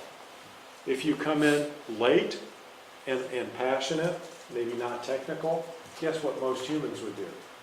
Thank you very much, but, day late, more passion than giving me a way out. I just want to address, though, another aspect of the committee structure that I think is valuable, at least it's valuable to me. It wouldn't be unusual that I would get 100 pages of reading for the Finance Committee every single month. Let's say we wanted to look at our staff policies, as we're talking about here, some of these things, and it meant that somebody needed to read the staff manual. I like the idea of division of labor, where Robert, for example, who's on the Human Resources Committee, would be reading that and pointing out things that are important, because I trust him to look at that. And that if I were reading the contract with FEMA for something, that Robert would say, oh, I'm glad Chuck's reading that carefully. But we don't have to both read everything carefully. Right. And to me, that depends. You need to have confidence that other board members read things and so forth, which isn't always the case. But But I think that's a very powerful thing to reduce workload and so forth, is to have that confidence. Well, that is kind of how it used to be when I first got on the board. It was better than it has been recently. I agree with you, Chuck. I mean, we're supposed to be acting as a whole body, but we can't possibly do all the work individually. That's why you have to be able to. Well, if the suggestion, I think I heard, was within a subcommittee to divide the reading per committee member, now you've only got one person. No, I wasn't saying that, no. Oh. This is Not within a committee. not within the committee. One committee reads the same stuff, but a different committee reads different Oh, yeah. stuff. Yeah, I that's what, think, that's. I want you to start to process, and this takes the chair and the chief, when things are being delegated to a committee agenda, or come out of matters initiated, and the chief and you converse and say, let's delegate this egg to this committee, one time, study it, bring a report back to the board, give it to the committee for 6 months, report to the board. So again, you give a delegation with a due date and an expectation to deliver back. And then they go do it and report back to the board as a whole for action. Okay. So I think when pop-ups, Yeah. let's use that term, when pop-ups happen, you have a governance team conversation. If you're together as the whole board, under matters initiated, staff brings up new business and asks us, what do you do? So let's take a flip side. You don't have to initiate stuff. The chief can under new business. As he prepares the agenda, if he sees, Acmeville hit by a small asteroid 2 weeks before your meeting, and it affects your business plan or affects fire district operations, blew a hole in overtime, fire prevention doesn't have the staff to keep up because Acmeville's building some ginormous thing that his fire prevention plan checkers aren't technically qualified for. He sees that coming. He brings it to you under new business and says, I need to hire a fire protection plan check consultant for the Acmeville high-rise. We can't deal with that here. And this is how I'm going to pay for it through fees and charges or whatever. So chief can bring up new items too, and sometimes they could be serious enough. The chief also says, I can do them in the work plan, inclusive of the budget, or I can't do the work plan. Here's what I'm going to change, and you go, okay. And he also says, even if I can do them time-wise in the plan, I need dollars. I don't have the dollars to do it. I need, as part of this action tonight, under new business item 2.2, I need a reserves appropriation of $50,000 to fix the thing. It's unanticipated expense. Okay, so. That's back to complete staff work and having a dialogue as to impacts and where the thing goes. So it is 6:45 and we haven't even gotten to item number 2 in the staff report, I don't think, which is to discuss and provide additional direction to staff regarding its preliminary priorities and goals for 2019. Well, so my suggestion is to do that, Right. to do that. We've had a long process Right, conversation. which I think has been great, Well, by the way. because there's so much of this, Yes. you need to rewire at once. The budget, the goals and objectives in budget, objectives into employee managerial evaluations, the role of the committees and ad hocs.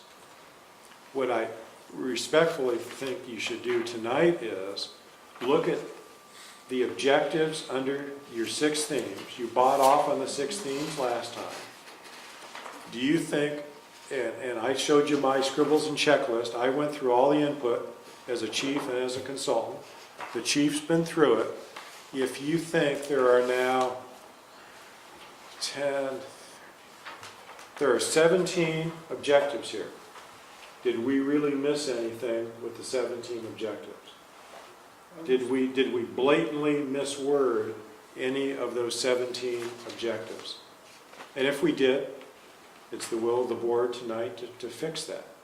Otherwise, direct the chief to say, as you take a moment to read them, Chief, bring us back the annual work program.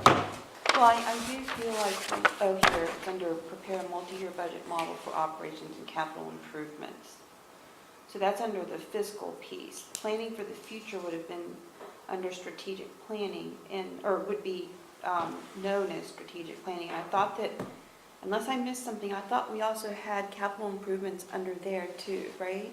Well, I'm trying, I've I mean, you consulted, may have, you had many variations at times of the same objective, so just being a practitioner, I knew, well, a multi-year budget model for operations and capital improvements is I know they have to technically be integrated, and they're right, both fiscal, so they belong in your fiscal responsibility right. bucket. But what I don't want is if this goes into, like, for example, the Station 1 training tower issue goes, if we direct the staff, if the board says, oh, yes, we want to direct staff to work with the strategic planning committee, I don't, for the training tower Station 1 issue, because the ad hoc is going to be hopefully disbanded, then I don't want to hear, well, that's under the finance committee and not the strategic planning committee. So I understand the need to have this be fluid. I don't know, can we reflect that better here? Do you see Why what do I? you say that it's under the finance committee? Because it's under, But that's not the finance. These are committee. not the committees. These are not committees, these are just things. Well, fiscal responsibility would generally be, okay, These are things okay, that- maybe I need to think of it differently. Generally, but these I are, just don't want us to be cubbyhole, is no, what no, I'm no, saying. these are not. Okay, got it. These are your strategic thrusts. Okay, got it. Okay. If you I all keep, misunderstood. I hear what you're saying Do you tonight, see what I'm the saying? committees have value. But if you keep them, I would again say the chair and the chief set up their agenda to work on something specific that is advancing the work plan. They're there to help with the work plan from the policy community inject perspective. Okay, You're not there to design the fire truck. right. You're there to reflect the community and the board's will that fire trucks meet the needs of the district. And hey, chief, what do you mean you're gonna go sole source to Stu's fire trucks and not go out to bid? That kind of is against our fiscal policies. I'm making that up as I go, but the committee just doesn't get together and say, well, what do we want to pile Right, on the exactly, chief's because I plate don't want that. this month? Through the chair, Yes. if I may, tell me out of line here, but just for example, I assume that when it says community safety and preparedness, that will be kind of a body of work for the E-Prep committee. Am I? Well, I don't know, necessarily. not necessarily, So that's what I'm here's, saying. now this is how this gets well done. Okay. So, you, Right, under that one, you come up under community preparedness, and 2.2 is community preparedness education. The chief and his staff and the fire marshal are gonna put 2 or 3 measurable, timed resources objectives under that. So when you get this back, you're gonna see, hey, we're gonna do this or that in these months of the year, and they can feel free to, chief, you can target a subcommittee check-in point into your work bar. And by the way, I started using green, pick whatever you want, but my simple little color key at the top of this was, green is a meeting, red is work leading up to a decision point. Just to kind Yeah. of keep in the back of your minds. And this is an illustration, it's not real in terms of the timing it would Right. take. Hey, by the way, I took your objectives, not knowing the technical, what staff could and couldn't do when, and what's normal and what's new. Staff has to flesh this out, and they're Right. not gonna do it by next Tuesday night. so how long does that take? Well, you're not done with, I know, we're With at items. almost 7 o'clock, that's why I'm, If you, not that we have if, to a reasonable get it request started. would be, if you sign off on the grammar, on the one pager, the chief's gonna, you're now easing into March, the chief's gonna have to give it to you individually, or bring it back at the next full meeting. Chief can't finish this with all his subordinates in a week. No, I know. I have about 6 comments on this that I'd like to make at some point. Are we ready to review and critique this? Yeah, I now, or- think, yeah, maybe this is a good segue into that. Okay. I mean, we don't have to stop at 7, I just want to be respectful of people's time, because this meeting was scheduled between 5 and 7. But yeah, why don't we critique that? Do you want to start, Jim? No, go ahead, Charlie. Well, what I was going to say is, why don't we go through each, Yeah. if it's all right, each one? Yeah, round the table, one by one. So rather than me do all of mine, I'm just going to focus on emergency Emergency services? services. Okay. Yeah. So I have Shells. two comments on that. I don't even know what a safety officer program is. I don't recall that even being a board goal. I have no idea what that means. That's one comment. The second one, I That think, was, let me answer. That was an inject from Director Solano. Solano. As you were emailing and people were giving reflective feedback to the chief about this multi-page list of sub-issues. what is a safety officer program? Or is that the one from the sheriff? Is that what that means? No, okay, No, is so, that the SRO for the school? no. Okay, well, So- see, and that's the problem. Well, let us explain Yeah. what it is. No, I know, So but the first overall of problem all, is all of these injects, no one knows. A fire department, by statute, has to have a safety program. Yeah, And by NFPA best practices, a designated departmental safety officer who manages the employee health and welfare safety aspects. A director thought that program could need rejuvenation. I saw that as an inject. I put it before the chief and you just for consideration. The chief right now can say, the director had that perception, but I think it's rock solid. It doesn't need to be a board objective this year, where the chief can say, that was something that was buried in the strategic plan, and I'm okay with it being elevated to a board objective. okay, chief. This exists. We have a So can safety, we we have a call it safety off? committee, it's in the MOU, the union appoints people to it. Okay. They meet regularly, all the issues, accident reports, HR's involved. So, This is the kind of report, though, that will come back to us as a Yes. response. So for He Right. doesn't have to do that. right, so what I'm saying is, it exists. No, but I why don't can't know we if- just cross these off right now? Well, you That's what could. this meeting's for. You can. Okay. And So, yeah, I if would like Director to- Solano wants to make He's not here. a fuller case for it, well, next meeting, and Yeah. the matter's initiated, Yeah. he can tell you and the chief why he thinks it should have been a board work plan objective. Okay. Okay. So do you want to propose that we eliminate this? If you wanted to wait a few minutes, he emailed and said he was on his way. I don't know if you would rather just wait for I him. don't care. Okay. Look, it's not a priority of mine. Okay, we'll keep going on. But the other thing, again, you broadened the number 3 out, the special operations services. I think specifically the thing, and if I'm not mistaken, Jim mentioned this, it was the drone program that he was inquiring about.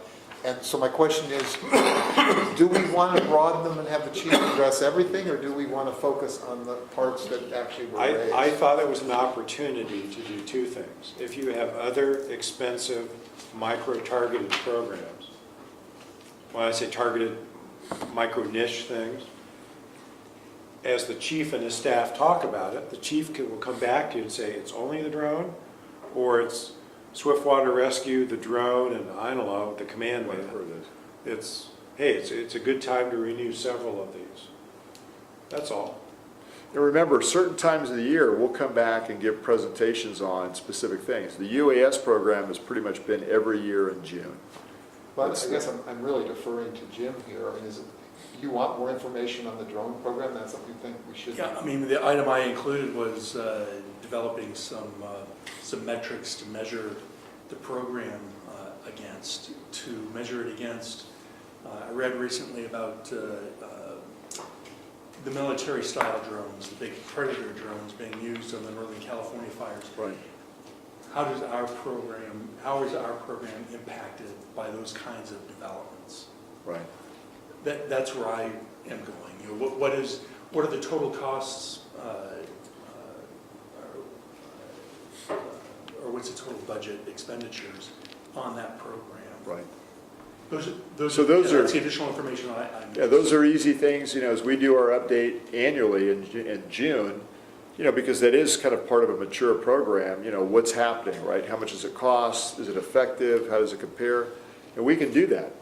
We just need to know what it is. So again, I for certain thought it things. was neat, and I know as a district, you have other programs within a program.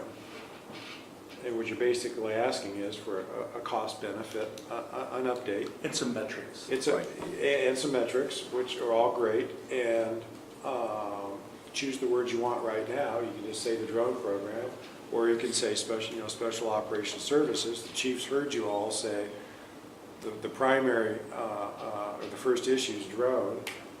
Chief, blend in a couple other cost-benefit updates as the board needs to understand them. Start with the drone program. And you heard you'll get a drone report in June. Maybe in October you'll get tech rescue or something else that needs to be freshened for the board. I find it just as long as, so you're suggesting we don't need to define special operations services? I'm a chief officer. I know. Yeah, in your I like district that what it's title, done. because it is all the, it could be USAR, it could be water rescue, it could be the SWAT medics, it could be a number of many things. 'Cause It's not core firefighting and core EMS. Yeah. Right. I would like it to be inclusive of all the things that you mentioned. Most special ops most is a fire good thing. departments call it special ops. Okay. So we're replacing what again? Number two? I think you leave it. No. So they're suggesting that under emergency services, we leave number 3 the way it is. This becomes number 2. Right. Right. Well, assuming number 2 Right. is off the list. But, yeah, I'd like to, I don't know what the issue is with the community safety thing, it'd be interesting to find out, so I think we owe it to Rob Yeah, to that'd at least be- hear. Well, it's We're not waiting for- community, it's a departmental. It's safety, it's a department, Chuck, it's safety officer, for which we already do, apparently. Well, I don't even know what the So, word so renew in means. terms of facilitation, any other comments on emergency services?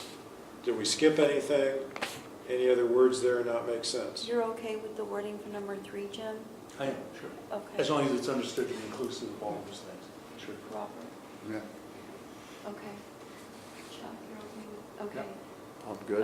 Okay. Okay, safety and preparedness? Well, we didn't really touch on explore alternative staffing model options. What does that mean? What's Where are you? number 1 Oh, for emergency I'm sorry. services? An outgrowth of you all commented, several of you commented on the whiteboard that night. One of the aspects of the deployment study update is opportunities to be different, where different is driven by a business need. So you had it on the board. It fit under, you really wanted a focused, I thought a plurality of you wanted a focused look at alternative staffing, both staffing and services. You could also say that is part of this item number 2 under planning, the updated standards of cover. Oh, okay, so that's where it dovetails into So that. to me, the standards of cover is planning for the future. That's updating your comprehensive response planning system. But there was a subset of you that said, and we want to ensure that adaptive staffing service delivery is considered. So that makes sense under emergency services. Okay. I had brought that up because it seems like we have a huge need for medical services, for example, 12 hours in the day, and a very small need the other 12 hours in the day, and we ought to see how we could manage to deal with that. And it was something that in our contract with firefighters, we were going to discuss it, so it seemed like it was an issue. So that's why That's a good I reminder. heard all that. Yeah, That's what, it was there by itself. yeah, However, when you go to look at the work program, yeah, that can't be done until the standards of cover is complete. right. Because the standards, your response methods and response time and capacity yields input to what different possibilities need to be done. So that's an example of the beauty of the work program is to choreograph things that feed into each other. Okay. Let me give you an example. I'm not sure I agree with that, by the way, because, I mean, Which one, are? we've had a standard of cover study that showed pretty definitively where the needs were. Secondly, we're looking at performance measures now, response times, and we're getting that outside standards of cover. So it seems like we've got a lot of data about when the need is. I don't know why we couldn't start talking about what the options are. That's my suggestion. Staffing is a component of it. As the chief puts the work program together, Right. he can arrange that how the chief thinks your needs are met. But the point is it'll be stay on this list. Yeah, that's Okay. fine. And Rob's timing is perfect. Rob, here. I know this was a pop-up item for you for item number 2 under emergency services, which is renew safety officer program. Well, you might want to bring him up this, because he's Right. walking into. Oh, I'm sorry. And this sheet. We're in the middle of looking at this. Yeah, that's what, We've just started. We basically. just started, yeah. Good This- conversation. Well, thanks for waiting for me. I Yeah, we- appreciate it. Good comment. I think it's Sunday. Yeah, Director, let me help you with this. So good conversations about process. That were very and important. yielding a work program, integration of budget, and chief and mid-management evaluations, and how policy drives budget, budget drives actionable to-dos. And so the strategic goals and the objectives per goal yield a work plan, which is the other big printout, and that work plan is resourced over the planning year and the budget. But we don't need to go into that right now. You, anticipating you had not come here tonight, had sent me the memo. Right. And one of the things, and you didn't hear me say, I went through everybody's memos and the chief's list and cross-referenced everything. And I found a lot of crosstalk, different words but meaning the same thing. Probably. So I've generated what I think are the real objectives within your 6 themes. But then there were 2 that came off of lists that really weren't on the whiteboard the other night, last And month. this was one of them. And one of them was yours, safety officer program. I put renew safety officer program, but I couldn't describe it adequately to the team here tonight what you meant by that. Well, I think Jim Stevens is your safety officer, isn't he? Correct. So, Well, chair of the safety committee. yeah, Chair, but do you have a full-time safety officer designee? Or is he it? Well, he's it. So the committee, when you say person, there's a committee. The committee has, under the MOU, members of labor have to be included in there for every meeting. They meet monthly. HR's in there. They review injuries and any types of issues where if somebody gets hurt, what's the reason why? How do they mitigate in the future so those things don't happen? They review accidents that occur with the apparatus. So there's a variety of things that they discuss in that committee meeting, and then Jim makes sure that if actions need to be taken, they're taken to build something, remove something, deal with those issues. And then along the world of compliance too, because of ALS, paramedicine, and so forth, we have exposure reduction, we have an EMS officer that's in there, you have controlled substance narcotics. All those different things were within that group or individuals who sit in that group, because some are mandated, you can't get around it. So listening to that, the chair of the committee is the chief officer. Correct. Who is the de facto safety officer for the department. Right. Whether it's by board resolution or not, It's by assignment. it's by assignment. No, but what I was trying to get at for that was not only your firefighter and those type of high-risk positions, and then you've got your employees that could lean back in a chair that aren't firefighters. And you say that you create that type of a safety committee and you meet quarterly. So Monthly. basically, Monthly. So it's basically Jim Stevens that's your safety person. Correct. Okay. Do you Primarily. need this on here then, Rob? We're just trying to whittle this or add things to. What did you want to Yeah, do? what is your Well, intent? we didn't know what you meant. What did you want to do? Well, a lot of organizations have a specifically assigned safety officer. I know. Is that true with other fire departments? Well, what the chief just described is very common, it is best practice, and the Right. chair of the safety committee is the safety officer for the department. Okay, Because the safety officer has to have the committee and members of the command team and outside consultants like workers' comp, they all integrate into accident and loss prevention on the safety committee. That's what the chief just described. So that's the de facto safety officer is the assigned person to chair that process monthly. And we don't pick all the people in there, because some of the people are picked by the labor group, so they're the representative of the union. Because Right. that's one of the things within their MOU, that it specifies that they have a seat in that room and at those meetings. Right, so that doesn't answer Rob's question, my question, what is this for?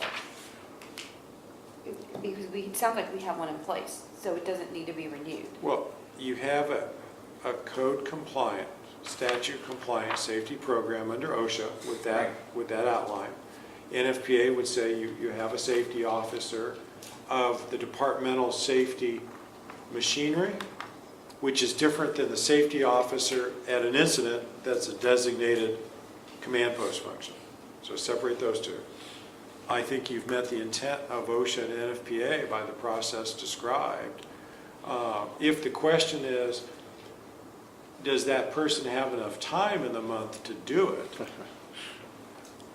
That then gets into how your objectives met, and does something come back into the budget process that says, Well, I think it breaks- training, yeah. I'm picking an org chart thing off the top of my Yeah, head. they're Still, I think calendarized it every breaks month. into size of a department. If we're looking at a site like New York City Fire, tremendous department, and a permanently assigned safety officer maybe would be more beneficial than the size of our organization. Right. And I yield to whatever the chief feels is appropriate. I mean, he's the profession, he's our professional here. I mean, I think what he described to scratch the itch is you described it to me in your memo. I just want both classifications of employees, or all types of classification employees, including firefighters, to be covered in that type of a program. Yeah, they're all in there. And he's telling me it is, so that's fine. Okay. And just for everybody's benefit, so you know, within the county, there's a risk reduction committee that Chief Stevens chairs. And in all areas that we've come up against so far, we not only meet, but exceed and are in front of the way the county as a whole operates. So other agencies they don't do the baseline medicals, they don't have the company that comes in and washes the turnouts, they don't have second sets of equipment, they don't do, a number of different things that we do. They would love to do that. In some cases, it's budget driven, they don't have the money for that.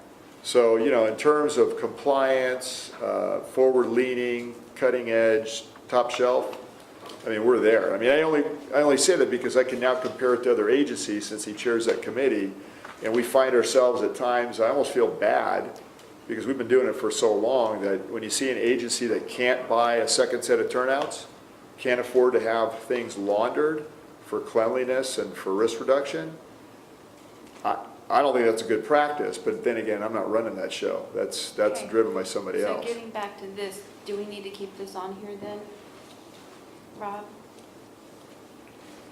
As I said, I would yield to the chief's Hey, expertise. do we need to keep this on here, Mary? I don't think you need to keep it on Right. here, but I Let's think just- that it came up was important because it reminds me that maybe what I need to do is have you get a presentation here. Okay. So you know all the things that we're doing, because we're doing a lot of things in these committees, especially when it comes to health and safety, mental wellness, all these different things that we're And- involved You with. and I have talked And- about and that that- too, so let's do that. And here's my suggestion, so that's a great idea to broaden it slightly.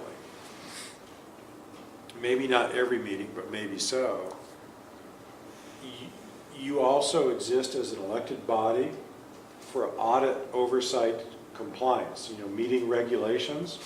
So the chief can take some of his standing internal committees and periodically through a board year say, for health, safety, and wellness, this is how we hit the regulatory requirements on us as an agency, and this is what we're doing. It's an FYI to the board.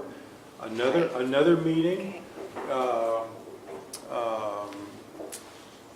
purchasing, procurement, regs, finance department, doing stuff the right way, or fleet maintenance, doing stuff the right way. He could go through a couple of his big subject matter areas, and you exert oversight by saying, well, hey, that's pretty neat. You got a third-party workers' comp administrator, and they do X, Y, Z. The committee meets once a month, and you understand that. Okay, great. So for emergency services, then we only have 2 items, Correct. right? Okay. Yes. Is there anything else that we want on, I mean, this is pretty much a compilation of what the board agreed to, so, and is there anything else that anyone else wants to put on here? If not, then, On this item, yeah. you know, I had a question. Where does the alert program fit in on this list? Under community safety and preparedness. Yeah, number which is three. the next Yeah, number 3. section. Number 3. Number 3. Yeah, so why don't we go to. So Director communities? McLaughlin, through this, what I did when I took this, 2.5 pages of whiteboard and your follow-up sound bites, I literally had to spread them all out and look for continuity. And I tried to put them into succinct, measurable objectives in just one category. Stu, this is, Good job. this is very well done. Oh, thank you. Yes, it is. Well, part of that, I were a chief of department.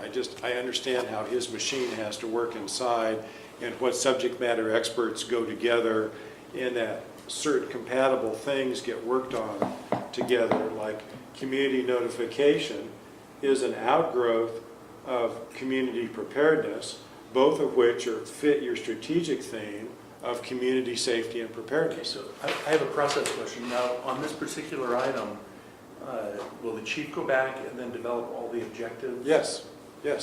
And it's going to reflect them, time over distance, for human capital time and dollar time, if necessary. And if it's unbudgeted dollars, you're going to see it as a budget request when you see the draft budget for 1920. Are you okay with that, Jim? Yeah, just, as I understand it, includes the alert program, and then Yeah. you'll break it down into its component parts. So Director McLaughlin, if you do look at the detail sheet, that was an easy one for me to kind of prime the pump.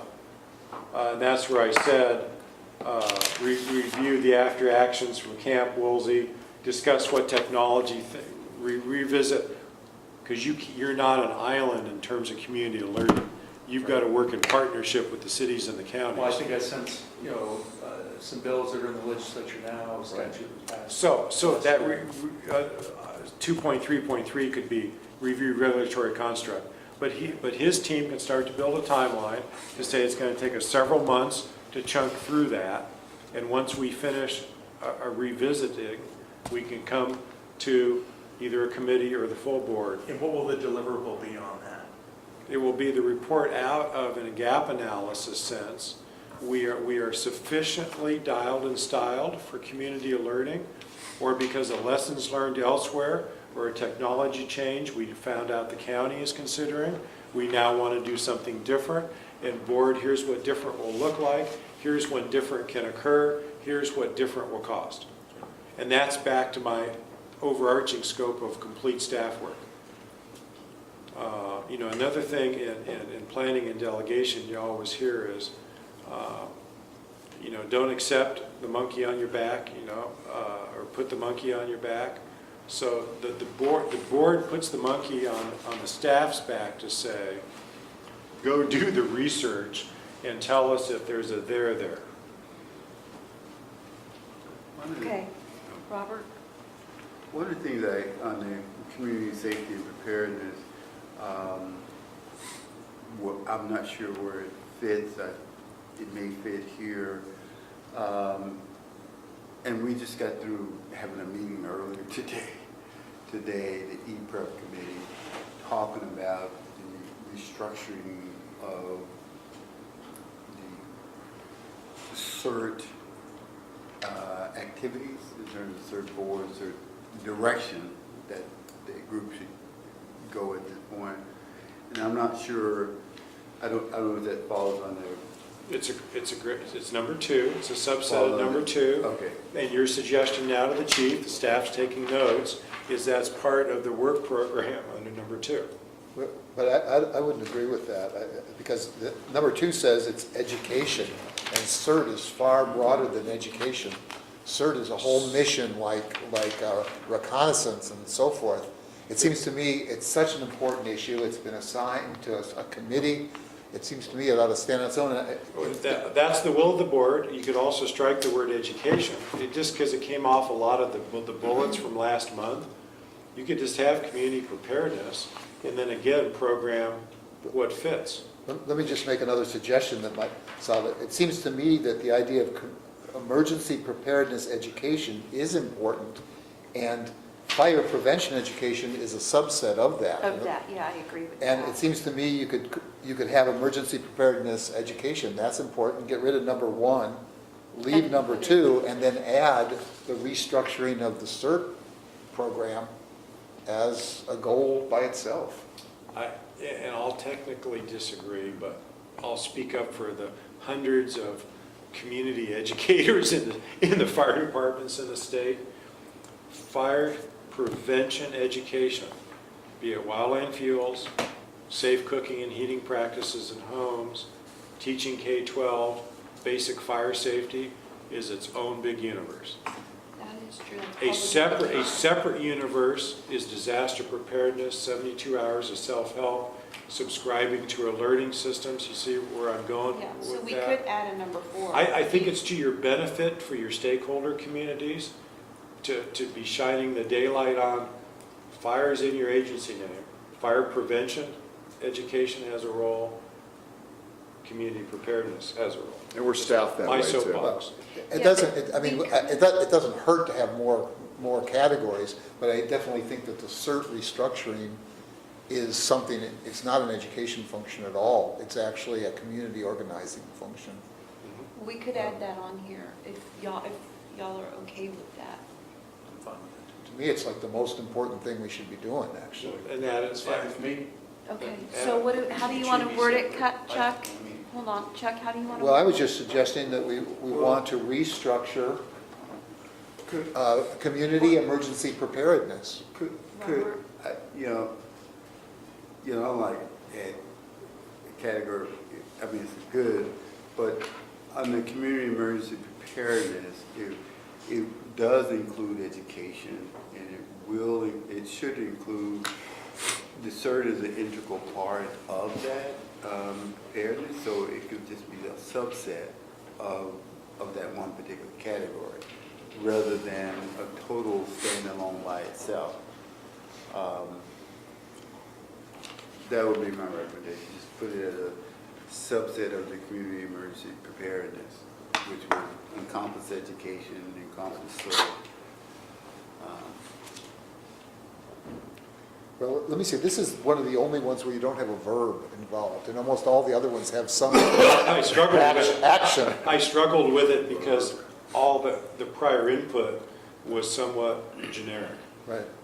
But, so I would agree with what Robert just said, but I think that the idea of restructuring community emergency preparedness But is, that's not the same as education. That community subset. emergent, do you want it as a subset? If it's up to y'all.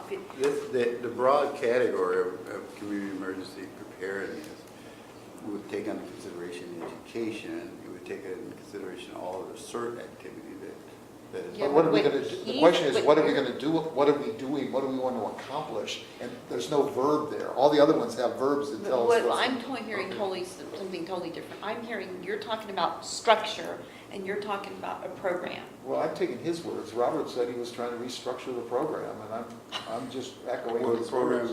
is in the process Of of being being looked okay. at to be restructured. Right. Okay, so if you're comfortable with that broad of a thing, Chuck, description, then I'm fine with it if Robert knows. You unless could also, I don't know, Jim. on both of these, put a slash, and Yeah, services, education and services. There you go. And again, when the work program Is comes that- back, Chief's heard is that? what, from all of you, not just tonight. Chief knows what's dynamic and in flux in these sub-programs. So like later on, when we get to public safety radio changes, Chief knows right now what's kind of got to happen the next calendar year, and he knows how to write a work plan objective to hit what the county's got going on, like in PERB or like in CERT. Are you okay with adding the slash services? Is there a verb or is there no verb? I put and. I would put education and Okay, services. but you said it's slash, Stu, so we can put But what are we and. going to do about it? I mean, we don't need to restructure the education. We've got the education. What we need to do is restructure the organization, and that's a different Right, task. I agree Okay? with And that. I'm not trying to wordsmith it here. I'm just saying that, No, you're right. No, you have to articulate the ask, the intent. verb, the intent.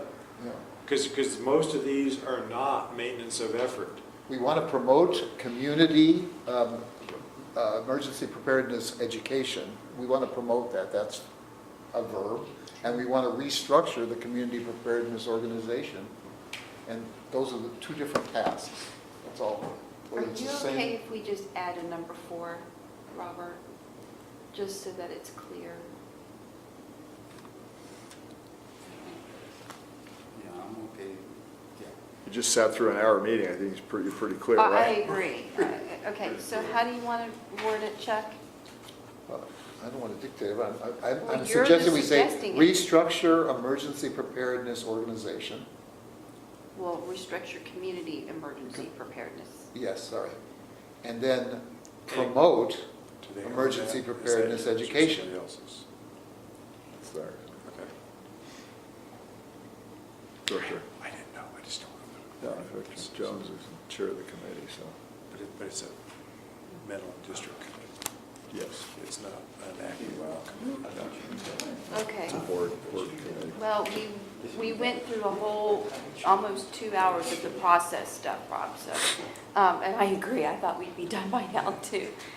So, Did one stay community fire prevention education? yes, Okay. number 1 is a check, okay? Number 2 is a check. But it changed to promote community emergency preparedness education. Well, there's the verb. Yeah. Yeah, no, so Robert, are you okay with that? I mean, it's the same thing to me. Well, and then I had number 4, restructure community Preparedness. program. Yeah, And then number structure, 3 is still the community emergency notification process. yes. Okay. Do you really want, do we want a verb in number 2?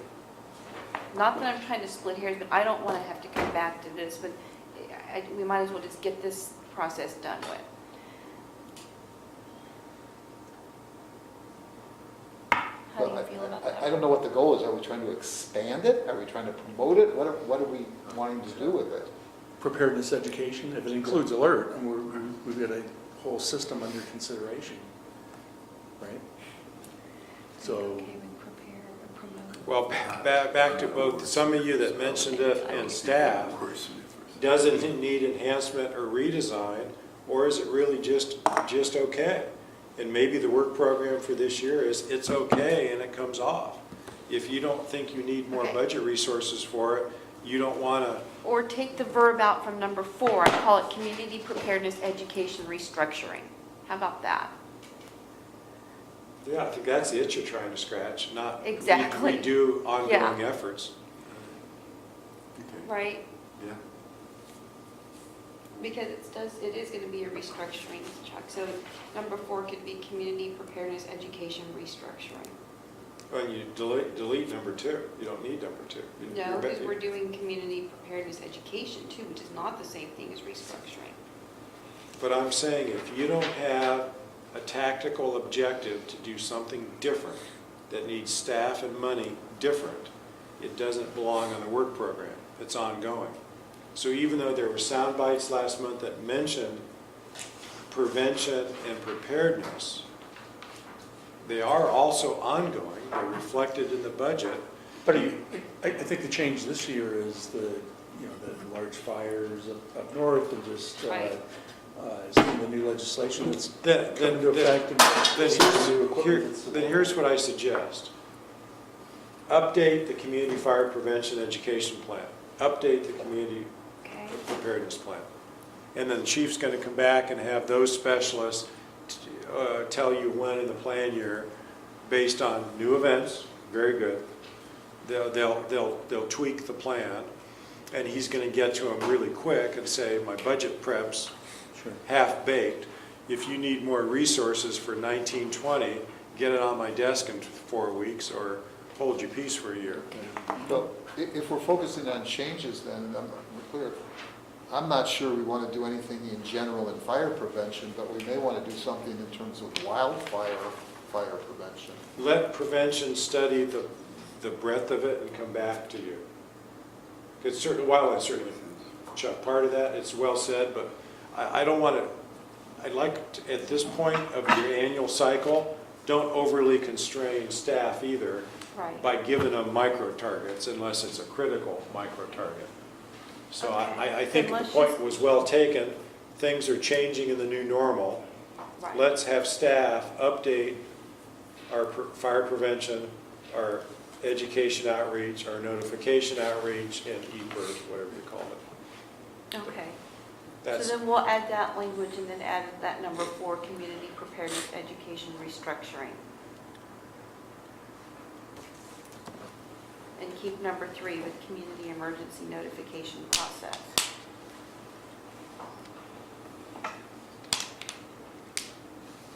I don't, any other suggestions on that? I mean, I'm not trying to dictate, but I just wanted to try to get through this. Drive it then. What? I said drive it. That was good. Move on. Okay, then Sounds we'll good. keep number 3 and we'll add number 4. So planning for the future. Yes, Chuck? Well, I just have one comment on that, and that was number 3. We definitely want to foster intergovernmental relationships, and planning, of course, is step 1. But I think it's more than just the planning that we'd like to do. For example, one of the suggestions is we want to meet with the water agencies, maybe have a joint meeting with us and all the water agencies together to talk about this idea of upgrading the water systems. so why don't you add and services plan? After number 2. And service. Foster intergovernmental Hopefully relationship and services plan. Okay. Probably bring. Because then, any water's a utility, Yeah. you can go anywhere with that.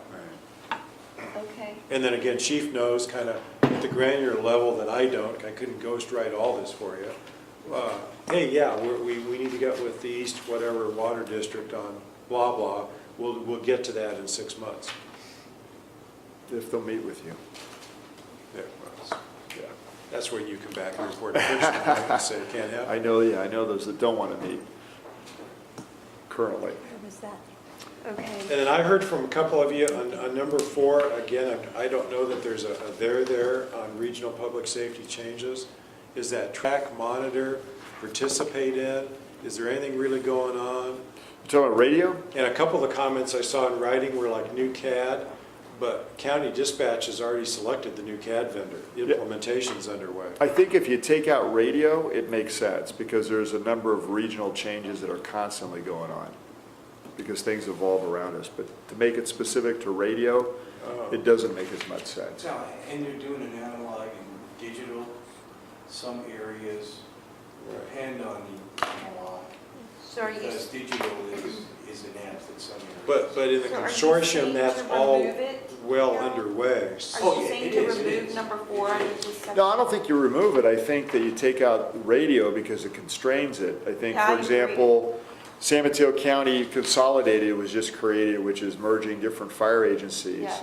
They're no longer going to be in the Net 6 communications group, so now there's going to be Net 4. And I mean, there's all these different, there's the EMS JPAs needs to be renewed with auto aid, move Yeah. and cover, dispatch. So Chief's heard you on that one. He, in the work program, he can bring back, So what 1 I to 3 worry about topical. is that this might seem too operational, so if we remove that, it might be less operational sounding. Well, Just the radio, I think. yeah, radio Yeah, comes that's out, what I'm I'm fine saying. with it. That's what I'm saying, cross I- out the word radio. no, I mean, you have to renew automatic aid, mutual Right. aid agreements, This so would that's going to be part of a much that. broader thing, yeah, but that's not radio. No, that's what I'm saying, take radio. Strike Let's radio. take radio. I agree. I know, I okay. support that technically as your advisor. Strike Yeah, radio. okay, great. And let the chief come back with 2 to 3 active live fire nuggets, mutual aid restructuring, boundary drop agreements, automatic aid updates. Yeah. He knows what that needs to be. Oh, yeah. It's And you big. need to have him reserving program your time to do his part of that. So for the other, so is everyone okay with striking radio? So it's now going to read regional public safety system changes. Sure. Okay. Yes, Rob? Sure. You mentioned it's going to go from net 6 to 4. Right. So it'll only, Sometimes it makes my coughing worse. how would that affect the pre-medical group? Well, not to get too deep in the weeds, but you'll see a suggestion coming from me that in the pre-medical group, they need to get out of the business of radio infrastructure.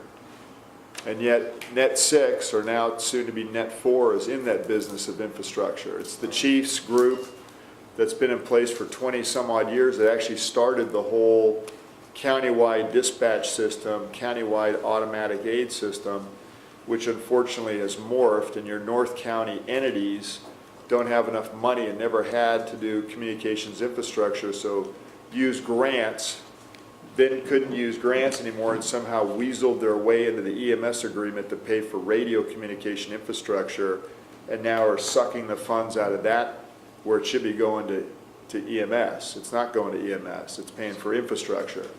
So I'm a big fan of whatever Net 4, Net 6, all the agencies in the county having their own, maybe a separate JPA for communications infrastructure. But that's, again, we have an EMS agreement that isn't pure to EMS. It's doing other things, and it shouldn't be doing that. Most people don't even know that, but that's called manipulation of, what would you call it? Drift, or whatever it was, slip. Yes, it's Yeah, the. Jim will learn all about that real soon. Okay, so, Creep, so. that's what it was. Yes, so Mission we're gonna creep. keep number 4 the way, with striking out the word radio. And we're adding, for number 3, foster intergovernmental relationships planning and services plan. Is that right? Or really? Planning and services. Planning and services, sorry, okay. And then number 2 is the same. Is that gonna stay the way it is? How do y'all feel about that? Updated standards of coverage, maintain response times? Should maintain sounds like we're setting the bar a little low to be improved. I'll say it the other way. We're not going to maintain response times, so there's no way to do that anyway.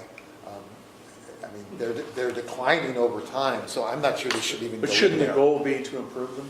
Well, I took the words off the board, so you had disconnected thoughts on the board. Somebody was advocating about response times.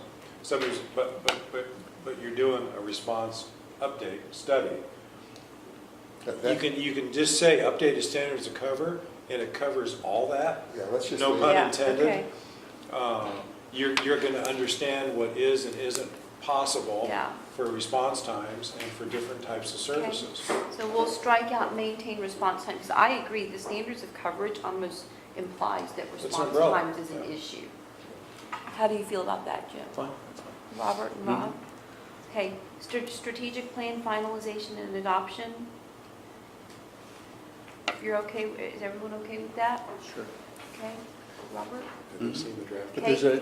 there's a couple things I feel are missing from this category. Okay, go ahead, Jim.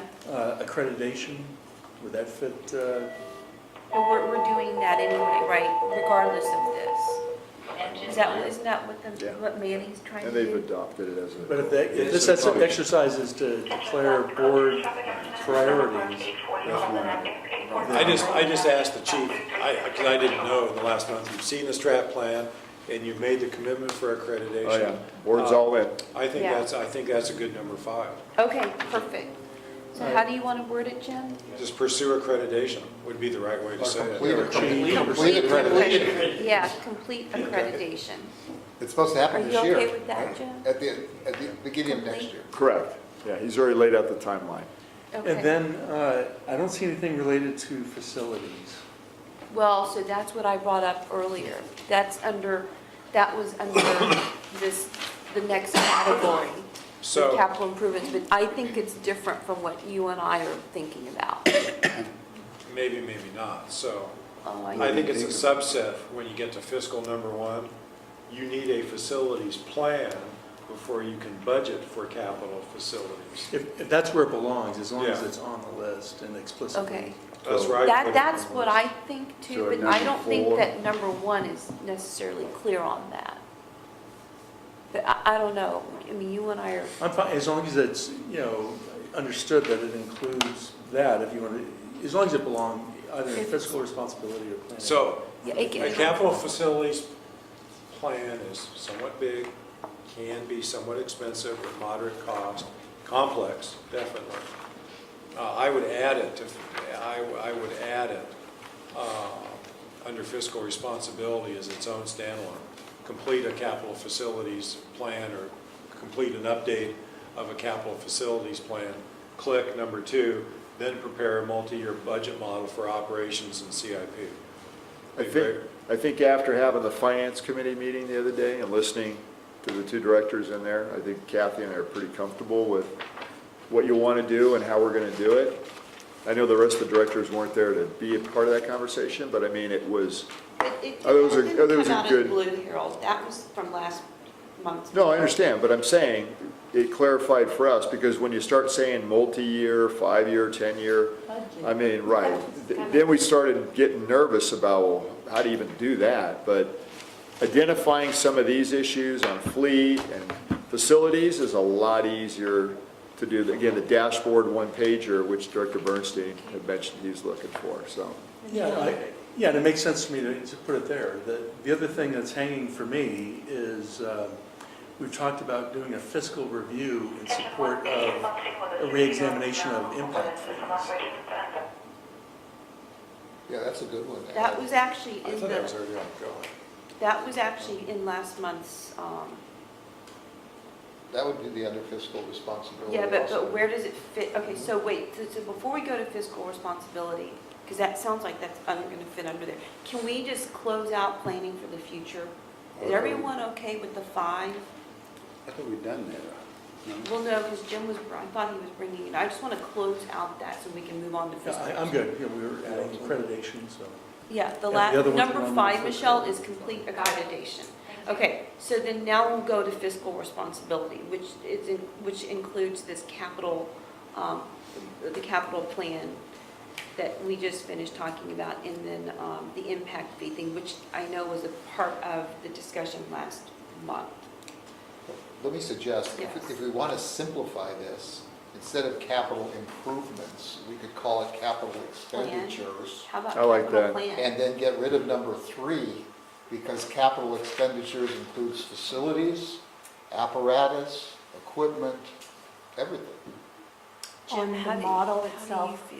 not budget-wise. Well, you need all those Maybe cost 3. goals to Remain- put in the keep model. 3 Right. out and You need the technical what Chuck inputs. is suggesting. Yeah, just fold it in. And you're good with that, So, right? but- so it's going to be capital Separating out. expenditures and Right. remove number 3. From, you know, apparatus and things that are expensive. Yeah, I think that's in line with what we discussed the other day, too. I'm trying to do 2 different conversations, it's hard for me at this point. Okay, what we have on the table is Chuck's suggestion to strike out the word improvements. This is fiscal responsibility number 1. Strike out the word improvements and exchange it for expenditures, and then strike out number 3 because that would fit under number 1. Is that, did I, That's correct. okay. So, I'm sorry, read the whole thing from the beginning. Because let me say, replacement schedules affect equipment, they affect buildings, they affect vehicles, everything. So number 1 would read, prepare a multi-year budget model for operations and capital expenditures, based on Chuck's suggestion. But I Yeah. haven't heard from anyone else on the board. So that's kind of on the table. That's fine. That's good. Robert? Yeah, I like Yeah, that it's one. More specific. Okay, and that means that number 3, which is update fire apparatus replacement fiscal plan, would be struck, because it would fit under number 1. As long as the chief's work program as a subset Well, of number that's the 1. thing. No, it's okay, this is good. I know, but I don't Just- want that to fall off, No, just no, no, because it's not no. on One here. of this, 1.1, or it's actually fiscal 4. Yeah, force. So 4.1.1, no, seriously, becomes update all departmental replacement plans. 4.1.2, conduct a facilities update study. So you see, until you do the mega plan, there's some subparts there that have to flow through the months on the work program. You update your replacement plans. You get cost estimates or architect and engineers' opinions on a couple of the old stations, so you have cost numbers. Okay. And once you do all those subsets, then you finally roll all the numbers up into a big plan. Hey, is So the physical responsibility, we got 2 items. no, because Jim had another one with regard to the impact fees. which Correct. I cut them off there because I wanted to close out planning for the future. But Chuck, do you want to finish what you're saying and then we can? I was just going to, one minor change, instead of operations, if you say operational and make it an adjective, then you have operational and capital expenditures, and I think it reads better. Okay. Yep. Okay. Okay, so number one will be prepare a multi-year budget model for operational and capital expenditures. Right. Is everyone okay with that? Jim? I'm sorry, could you say that again? Prepare a multi-year budget model for operational and capital expenditures. Yes, I'm good. Rob? Fine. Okay. And then number two is update fiscal policies, reserve levels, pension, and OPEB, what's ARC projection? Actuarially required I think contribution. the American Red Cross. Well, I didn't want to put health in there, but do you have OPEB benefits? Okay, so Yeah. you have to conduct an actuarial model periodically Okay. of the actuarially required contribution. That's the payment you should be making annually to keep your supplemental health care benefits fund healthy. Okay. That's So the that correct just finance says- term for it. I'm sorry, Set up differently. I was trying not to make the sentence too long. Right, So I threw right. acronyms in, I thought you'd be So, familiar. and just to be clear, that's that codification of paying down, Just, if you want to, just strike ARC and just say your OPEB projections. Yeah. Update your Okay. pension and OPEB projections. okay. Same. Well, it's to update the policies, yeah. Which, one of them that we talked about was the suggestion I made, which Correct. is to.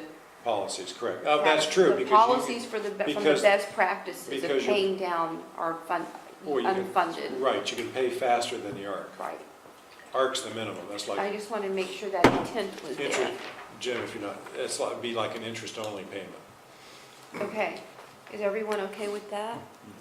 Okay, so then Jim, you had brought up impact fees.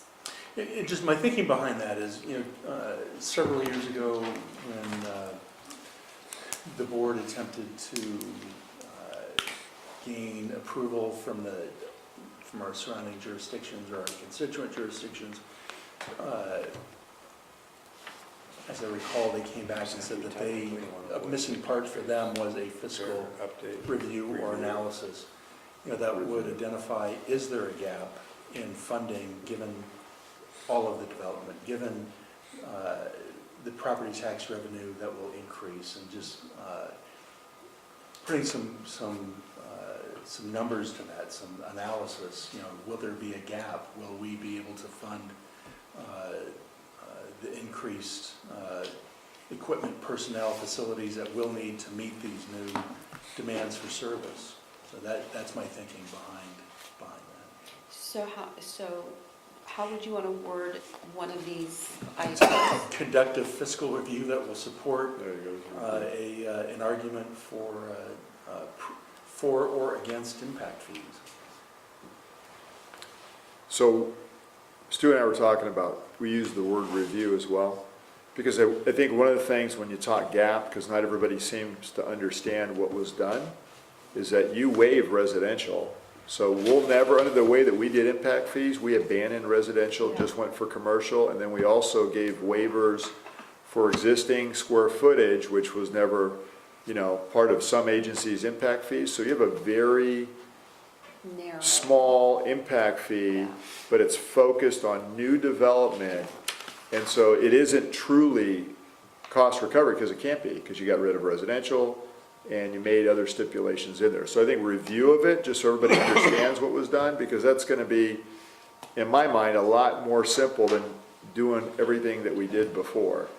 Yeah, Chief, but just- that's I not the wanna- same thing as what Jim's saying, which is I to think it is. prepare a fiscal review. No, you're saying prepare a fiscal review, and you're saying review as a verb. Well, it's a fiscal tool, so it's going to be, it's got numbers and formulas, and I think just going back through that No, isn't. I'm suggesting an analysis of workload and resources to flush out, is there a gap there going forward, given all of the new development? Is there a gap between funding and demands for service. Are you talking about the development, you mean the development that the district is doing, or No, development the around? development that's being The done developers. in the district, and, primarily that M2, although I don't even think you can limit it to M2, it's just that whole East Menlo Park, East Palo Alto area. 430 units. But there's no question there's a gap there, Jim. I think the wording would be important, because we're talking, there's at least a 50 or 60 million dollar gap. We know that right now. But the question is, I What's the think size? we should look at impact fees again. I'm agreeing with the direction you're going in. I don't know the right wording. But I wanted to ask the chief, in terms of residential, did we remove only single family, or were we even? Single family, Single yeah, family. multi-residential We is didn't remove still, multifamily, Correct. so it's not all residential. yeah, no, and if that's how you took it, I apologize, because that is a huge impact. So to the point of adding in hundreds of units, yeah, that's a huge impact and a change. So Jim, just to get that, can you describe what you believe is a fiscal review? Yeah, and, I may not be using the proper language. A fiscal analysis is Okay. probably a better term.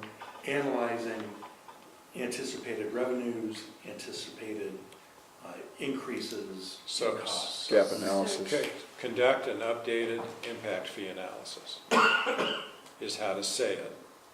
Well, is that your full intent? Again, if that is understood to include, It is, so let me, To include now let me what? break out the work program to you. Prior to you becoming elected, the district with other consultants had put a lot of effort and study and math into it.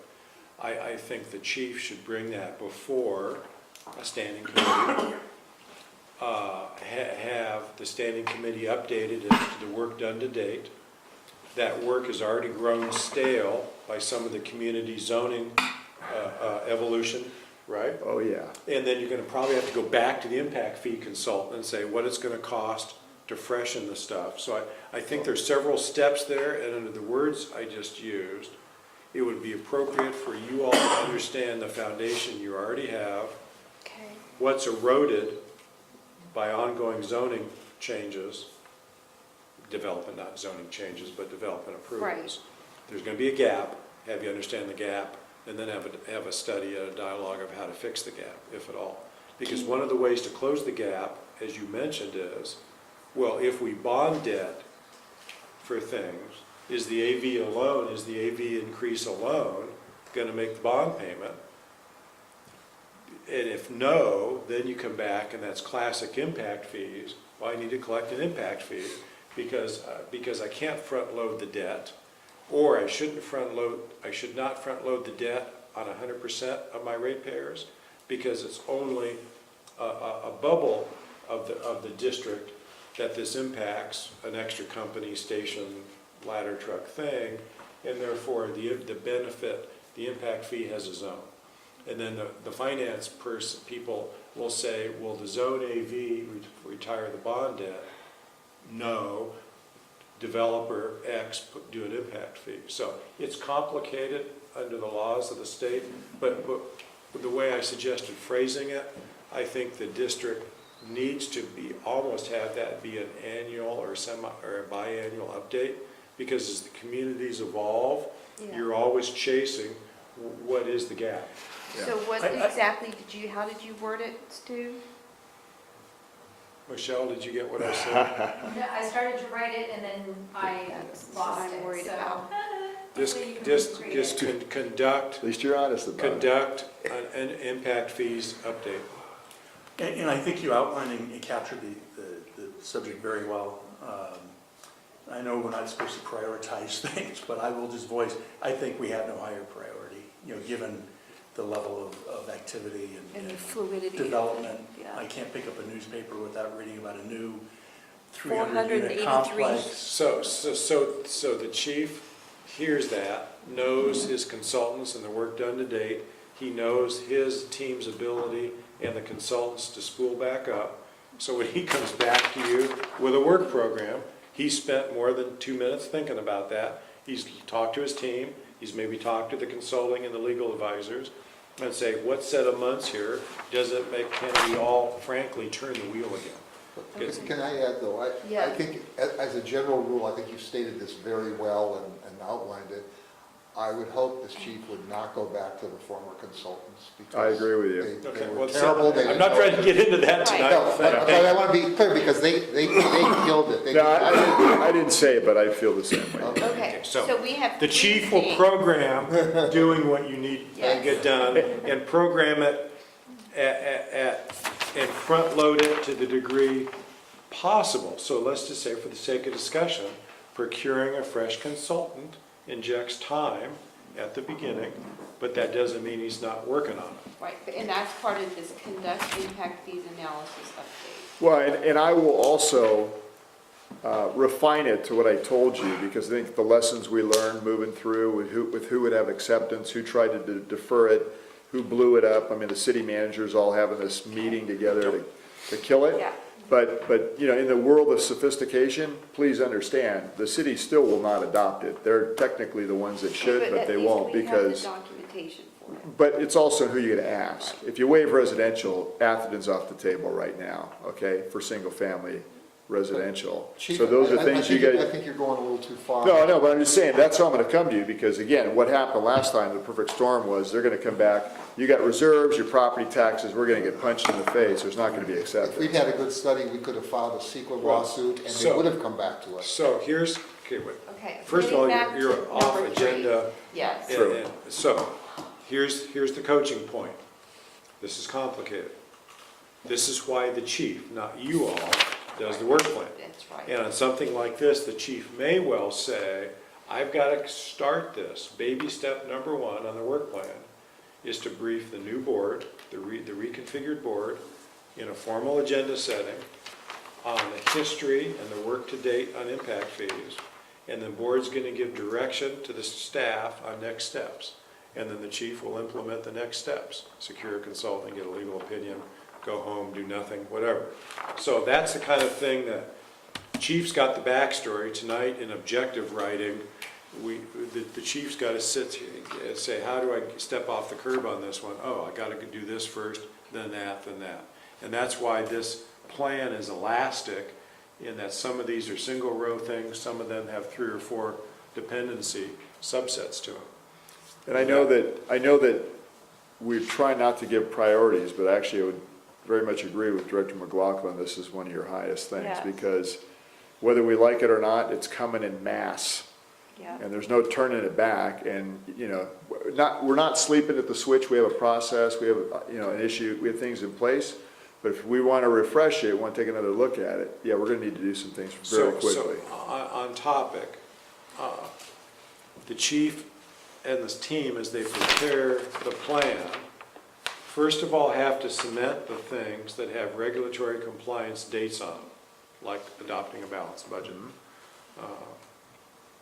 And then we'll accelerate to the front of the plan what he knows are the thorniest higher priority issues that don't have to wait for something else. He might find an upper priority, but it has to wait for something, so it slides down the plan. This is an art form, or kabuki dance, if you're familiar with that. This is not a one-time linear 1, 2, 3, 7 thing, because he's going to find conflicts here and interdependencies that he has to push and pull apart until he gets some harmony to say, I can do this month this much, this month next month. These 3 things can get primed this month. They're going to lay fallow for a month while an RFP's on the street. In that month, I can therefore do something else. It'll all weave together if you keep it 2, 3 steps deep. Trust me. You start to Oh, go yeah. 10 steps No, I deep. won't go that deep. Now you're building a power plant, and you'll never get Okay. out of the planning cycle. So we have these 3 things, right? For fiscal responsibility. So my assumption is that this is a 2-year type of. Right now, it's 18 months. You adopt a 12-month budget, and you're already halfway through this budget, but with a reconfigured board, there's things you want to work on and start this spring. So my recommendation was, I started in January, because my template already had January built in. I didn't hide the column. But this takes you through fiscal 1920. Because again, the board's will is expressed as what you resource in a budget. You've got to have the dollars and the people to do what you want. Without that, it's just hot air. Okay. And actually, you're building a template, because we discussed this earlier, for the, you can go even beyond that. I mean, there's, I went back 10 years and even longer, and some of the same themes that we're talking about right now have been consistently what the board's doing all along, so. Okay. So are we okay with the 3 things, or are there any other things you want to add to fiscal responsibility? This is the time to do it. Otherwise, we've got 3 items under there, but they're pretty big, all of them. Okay? Then let's go to employee relations. There are 3 things under this category too. There's what category as well? Chuck? Yeah, I have a comment because I don't believe number 1 reflects the 2 items that were brought up. I'm not going to speak for Rob, but Rob brought up, he would like to have an employee system where the evaluation, I think, this is my recollection, that where compensation reflects performance to some extent. And it was something that he wanted to consider. I seconded Rob's thing because I don't like the so-called step system, which is just an automatic every year increase. But technically, a classification and compensation study is a term of art that relates to looking at a whole bunch of little detailed classifications in accounting clerk 1, accounting clerk 2, and the relationship. That wasn't what Rob wanted, I don't think, and it wasn't what I wanted. I'm not saying the department doesn't need, or the district doesn't need it, it might, I'm not speaking for the chief. But that's not what I meant by this. I would like to see a compensation system that takes performance into account and evaluates employees based on performance. I have some questions for the chief that maybe to verify what we're trying to do. Chief, for different classifications for firefighter, or what is it, engineer, then captain, your different classifications to captain, is there a checklist of tests that are completed relative to each one of those classifications? Is it like a task analysis for them? So for each one of those, if I'm an engineer or I'm a captain, there's a task book, there's a mentoring program, and then there's typically testing. So you have to pass, a barrage of tests to be able to function in any one of those positions. But after achieving journey level through multiple years, most departments don't. You prepare for, you're qualified, you test, you promote, you pass probation in that position, which includes what the chief described, right? So then you have some subsection, I don't know what you want to call it, like driver is a different classification. You better than me. Relative, of course, there's an EMT, there's a paramedic, EMT, but that's EMT is an entry level, is that what you're saying, Chief? So to be hired as a firefighter, you've got to be a firefighter EMT and or firefighter paramedic. Right, so you've got to complete whatever those requirements are to get that classification firefighter, EMT, paramedic. Is it like a firefighter class 1, 2, or 3 or something? So they have steps in there, which is within their MOU. No, I mean like a firefighter that has the skills for a firefighter EMT only, let's say. Versus a paramedic. And then there's a firefighter paramedic. Right. Is there like firefighter class 1, firefighter class 2, or firefighter 1, firefighter 2, if they have the paramedic classification, or is it just firefighter and that paramedic? So you can be a firefighter paramedic or a firefighter EMT to be hired. You can't just be a firefighter without EMT. You could be a medic that goes down to an EMT, but if you don't maintain your EMT, then we terminate you, or we give you a period of time to get. So firefighter EMT is the minimum. Correct. For us. Right. So when was the last time your class pay separations and your job specs were updated? recently, What do you want because they just to had, they accomplish? just renegotiated the MOU. Okay, so I thought I heard the word last month somewhere, classification. So Chief just said, your job class specs, titles, and pay separation between ranks have recently been reviewed For that MOU, yeah. It's for the latest Suppression. contract. for suppression. Right. How about for everybody else? Well, For AFSCME, that was passed as well, and then what we're talking about, not for non-represented confidential. We have not done that recently. And ranges were put into place for some people too, but, you know, I know there's some concern about steps and ranges and all those things, So, as Director Bernstein's If the sole strategic objective is, I'm hearing, not that you have a class comp separation job description issue, but if you strictly want to study alternative forms of compensation, AKA pay for performance, just say that. We want to study the possibility of implementing, where appropriate, or implementing, study, design, think about pay for performance. And based on your bargaining unit regulations, the laws, at will versus represented employees, you're going to get different answers, and the ball of yarn will be figured out. We're just trying to interpret what we somehow lifted off the whiteboard last time. But your biggest problem that I can see is that it looks like we're lumping the classifications together once they pass probation. What do you mean? I thought I heard they are separate classifications. Yeah. But there isn't a, No, you mean pay steps, you don't mean classifications. If well, you- you've got your pay steps, right? But there isn't, as Chuck said, they're pretty much all automatic. The steps, Right. Yeah. If you're in grade, you're in Yeah. grade. which is a totally different issue from what it sounds like you're talking about. Well, we're talking about comp.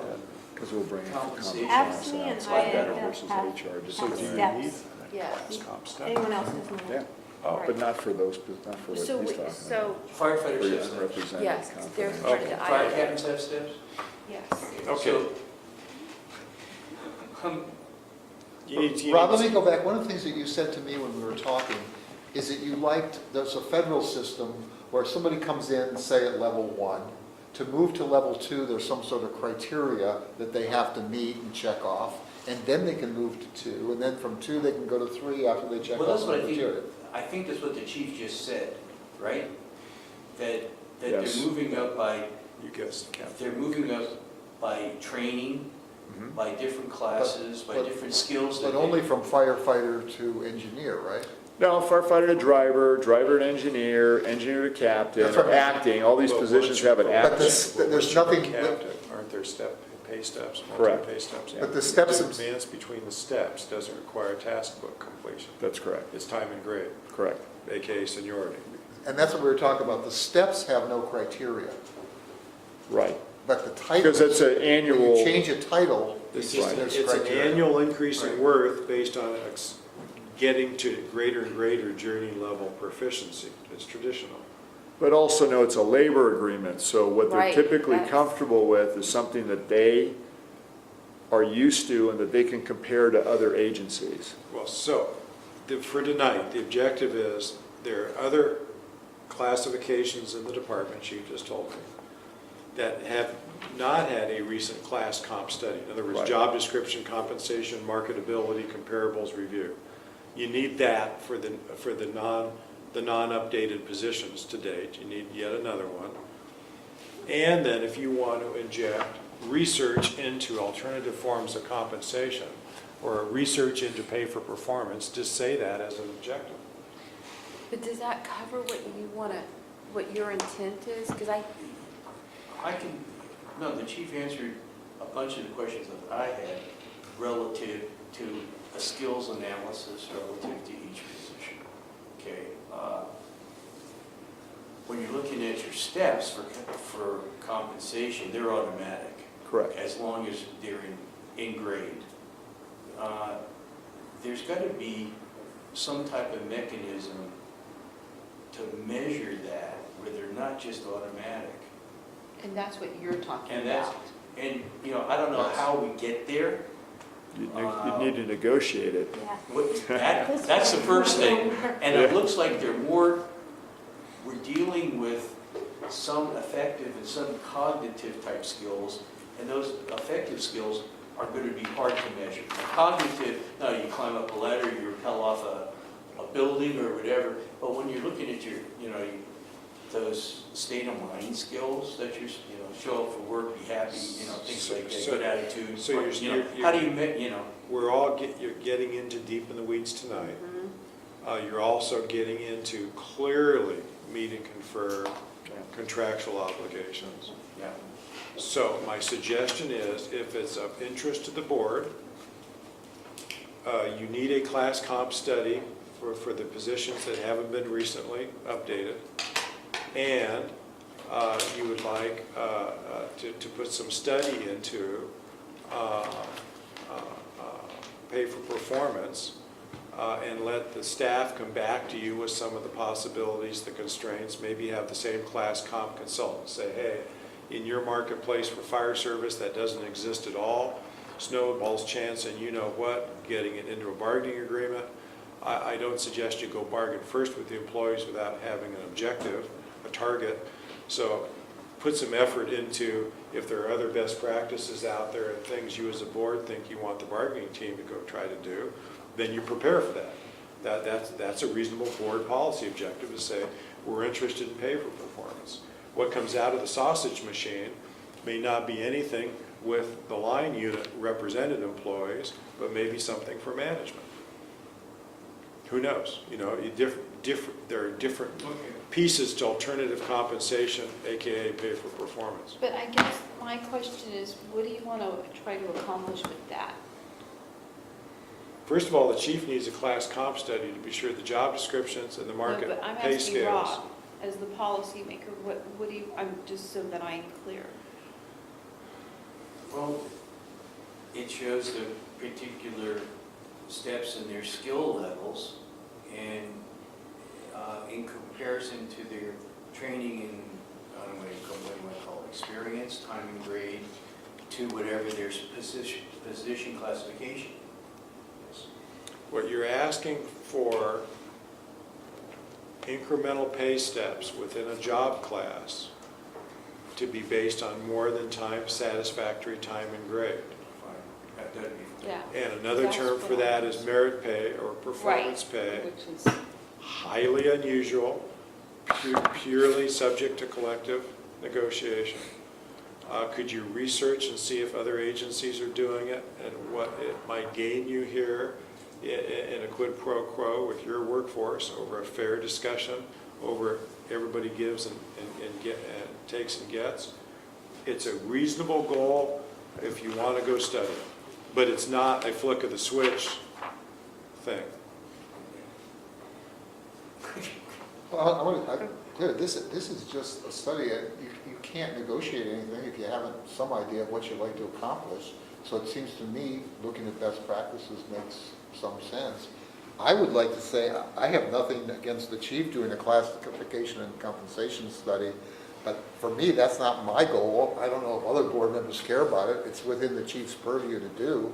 I would take it off of here, just because it isn't, it's not a strategic thing. It's not a board strategic. But it sounds like it's a task item. Yeah, it's going to come before That's right. it's going to come before the board Then for I mean, it came up the with the issue. RFP, the contract, take it and then the off. actual results, right, for change. I have Yeah. awards, like Service awards? incentive awards or person awards, you know. I know you passed out those Valor medals at a few of the meetings that we had and stuff. Is there a way monetarily that you can provide monetary awards to employees? Like bonuses? I don't want to be in charge of that. Yeah. That's a bonuses slippery now? slope to Well, the give. federal government does it. I know, but I mean, giving it's people not money like is, it's a- I'm happy with pins every 5 years. You're bringing up alternative forms of compensation which are subject to meet and confer with represented Right. employees. It's okay to say, can we go study the feasibility of various types of alternative forms of compensation? Okay. That's what you're asking for, without I don't want starting to to. get you in trouble. Well, no, without predetermining exactly where you're going to get until you understand the regulations and the common practices in your market recruitment retention area. It's okay sometimes to be the pioneer at something, because maybe it helps with recruitment and retention. You know, there's different things in compensation that all weave together to make a happy, sustainable, journey-level workforce. So if you want to look at alternative compensation, and if the workforce is interested in studying that with you, and you both get to a win-win, that's fabulous. So I agree with Jim, it's like on the task list kind of thing. So can we take it off of this? Or do you want to reword this to be more policy oriented? I mean, you and the two of y'all brought it up, and I don't want to remove. I would like to take off the chief's thing here about the classification and compensation, and I'd like to see us do at least some best practice, a review of best practices to see what other agencies do in terms of performance pay. Rob, are you okay with Or that? pay in general. Okay. How does everyone else feel? Review alternative forms of compensation at all levels. Right. That's fine. Robert and Jim? Yeah, I'm good with that, just review alternate forms of compensation for represented, non-represented. At all Because, levels? Chris, no, I want you, Kurt, it's okay to think big. One-time stipends, bonuses, significant awards, alternative compensation ought to be more than just, hey, if to go from step 3 to 4, fire engineer or captain, I've got to reprove, get something checked off. So, Yeah, presently, you can't, like from a step 2 to, like if you want to promote a firefighter to a step 3 to a 5, let's say, you can't do that, right? It has to go a 3 to a 4. because that's the way your labor contract is constructed. That's all. Yeah. It's I the never way, know the labor. it's the way the labor contract was wired. We don't even do laterals that way, because the acceptance in the field is such a problem that they start at step 1. Yes, so back on, So number 1 is now going to be review alternative forms of compensation at all levels. And we're crossing off completed classification and compensation study. And everyone's okay with that? Yep. Okay, and number 2, design a succession planning program through the fire chief. Okay. I just went through the level of, I mean, sometimes through- people okay. say, I mean, I don't think you wanted to narrow it to firefighter captain, but if you Well, wanted the to be, succession planning was actually for the fire chief. I agree. and I'm saying All chief officers. part of that Yeah. should be broader, Okay.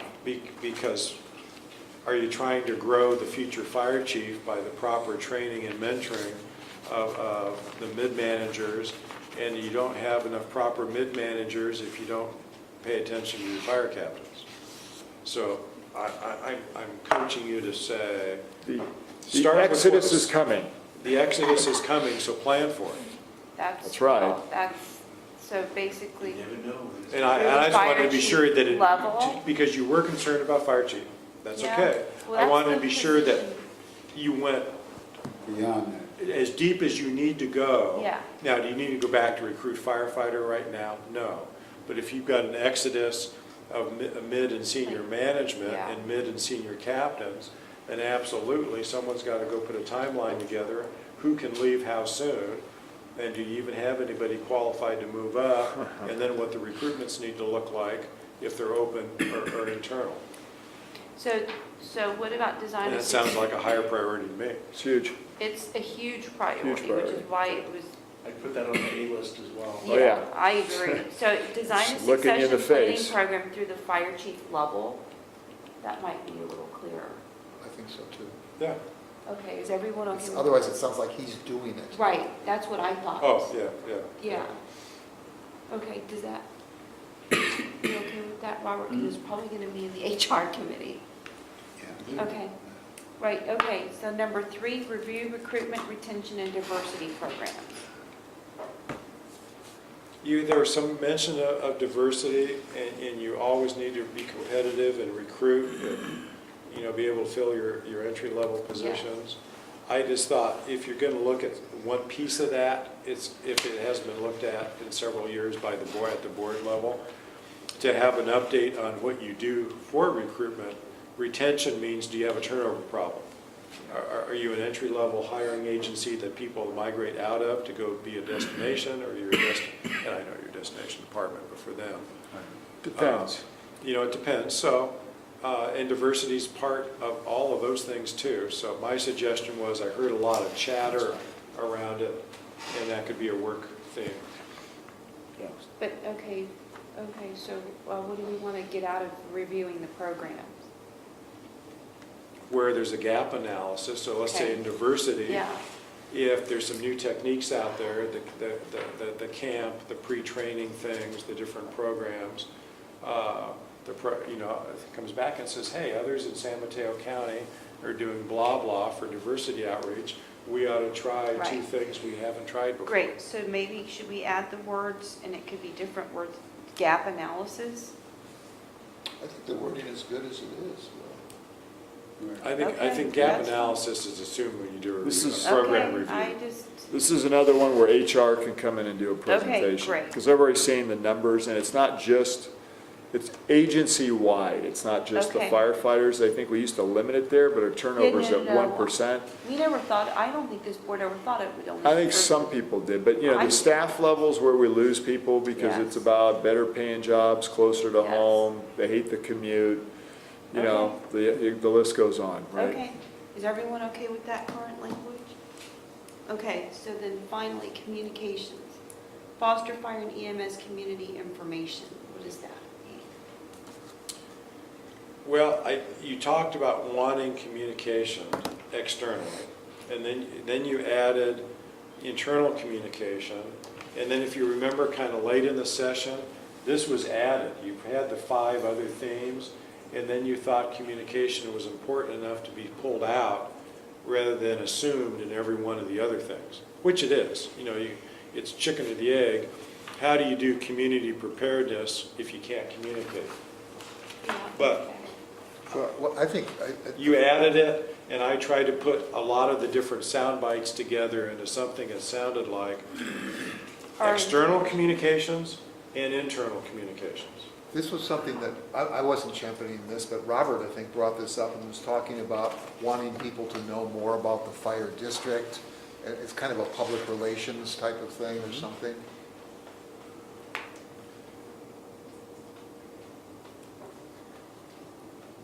Robert? I'm not sure. I probably did, but I don't think what I said at the time I brought it up, so maybe someone can. You kind of felt that many of the people that you knew didn't even know the fire district existed, didn't know it was a separate government agency, just had no clue about what we do, and so forth. And you were hoping that we could get more information out to the community about our Right. function. Right. Does this fit in a category of review or public affairs program? I think we did this last year, we said the committee, I mean, it does get into that. Public affairs? Yeah, but that's more policy level, I think. Public relations. I mean, what I mean by public affairs is, PR, yes. yeah, our which is Yeah, yeah. public relations. Yeah, it's your social media platforms, it's how often you update different things, press releases. Events. You don't have a PIO today. You've got various people, I'm assuming, doing different things. Right, we have actually several different PIOs. How about including just some, update an internal and external communication plan? And I let the think staff that's run with good. that. And Yeah, I- that's When the good. chairs are empty, people are happy. When they fill them up, they're not happy.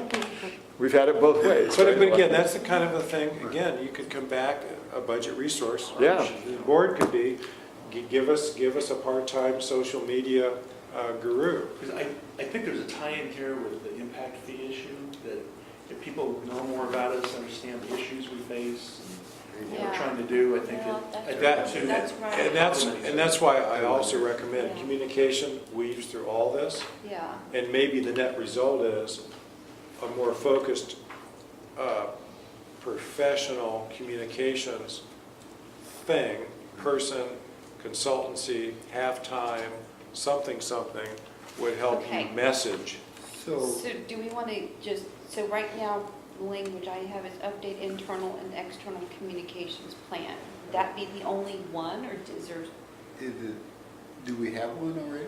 Or do you want to say monitor, so you get reports back on what we're doing to communicate? Plan. Oh, yeah. Do We have an intranet Well, and okay, everything. so the where district employees- Who's in think charge has of one, it? You have a but the plan and board- somebody driving I different mean, we deliverables. have, You have if HR it's that board does policy. Well, I'm saying, do we have a Social. defined public information program? We do, under our Fire Prevention Bureau. But that's for the So- district, not for the board. But it's No, also not for the board. The main spokesperson on this is the chief. I mean, the chief does a great job of getting the information Yeah. out, putting photos out there, and that's not fire prevention, that's. No, I understand, but yet people like Carol Parker out there, like you just saw, and John's doing a thing at Cafe Zoe. I mean, since Carol's moved over into prevention, John's using Carol to do a lot of pub ed. Like the promotion of. Just, yeah, like pull to the right if you hear red lights. I mean, he and I have talked about it, and I said, look, as a gap, I'm not doing that. I need somebody else to do that. That's the day-to-day, Carol's in there, put something out. Throw something on, on Facebook, put it on Instagram, whatever. I mean, that doesn't have to be an emerging incident, because you don't always have incidents every day that warrant a press release, right? But you can put something out there. I'm glad you guys talking, because it kind of brought back, you get a year older, you kind of forget a little bit. But the reason for the communication was exactly trying to preempt some misunderstanding or lack of understanding that may be prevailing in the community. And I think there is, and that's why I made a comment that people say, oh, well, I didn't know the fire district was into all of that or Right. whatever. It's a way of kind of keeping certain things, active, or keeping the community actively engaged and with an understanding of what the district does. And by, I think, putting information out there, figuring out that avenue where information can go out in a broader scale to the community, I think would help our case when we, for example, the impact piece, move it back in that direction, or wherever, disaster preparedness, getting people more excited. So yeah, I think that if we can get, and what you call it, I don't know if it's updating or Monitor right now.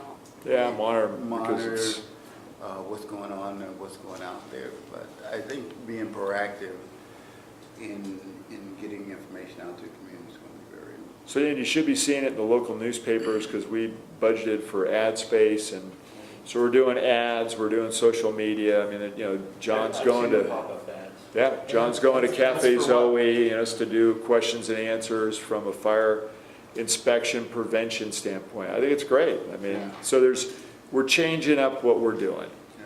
Just not a lot, but we have people in that, again, when Carol moved in under prevention, it's, I think, a better fit, and John's wanted to do some of this stuff. I told him, go for it. I can tell you this. It's great.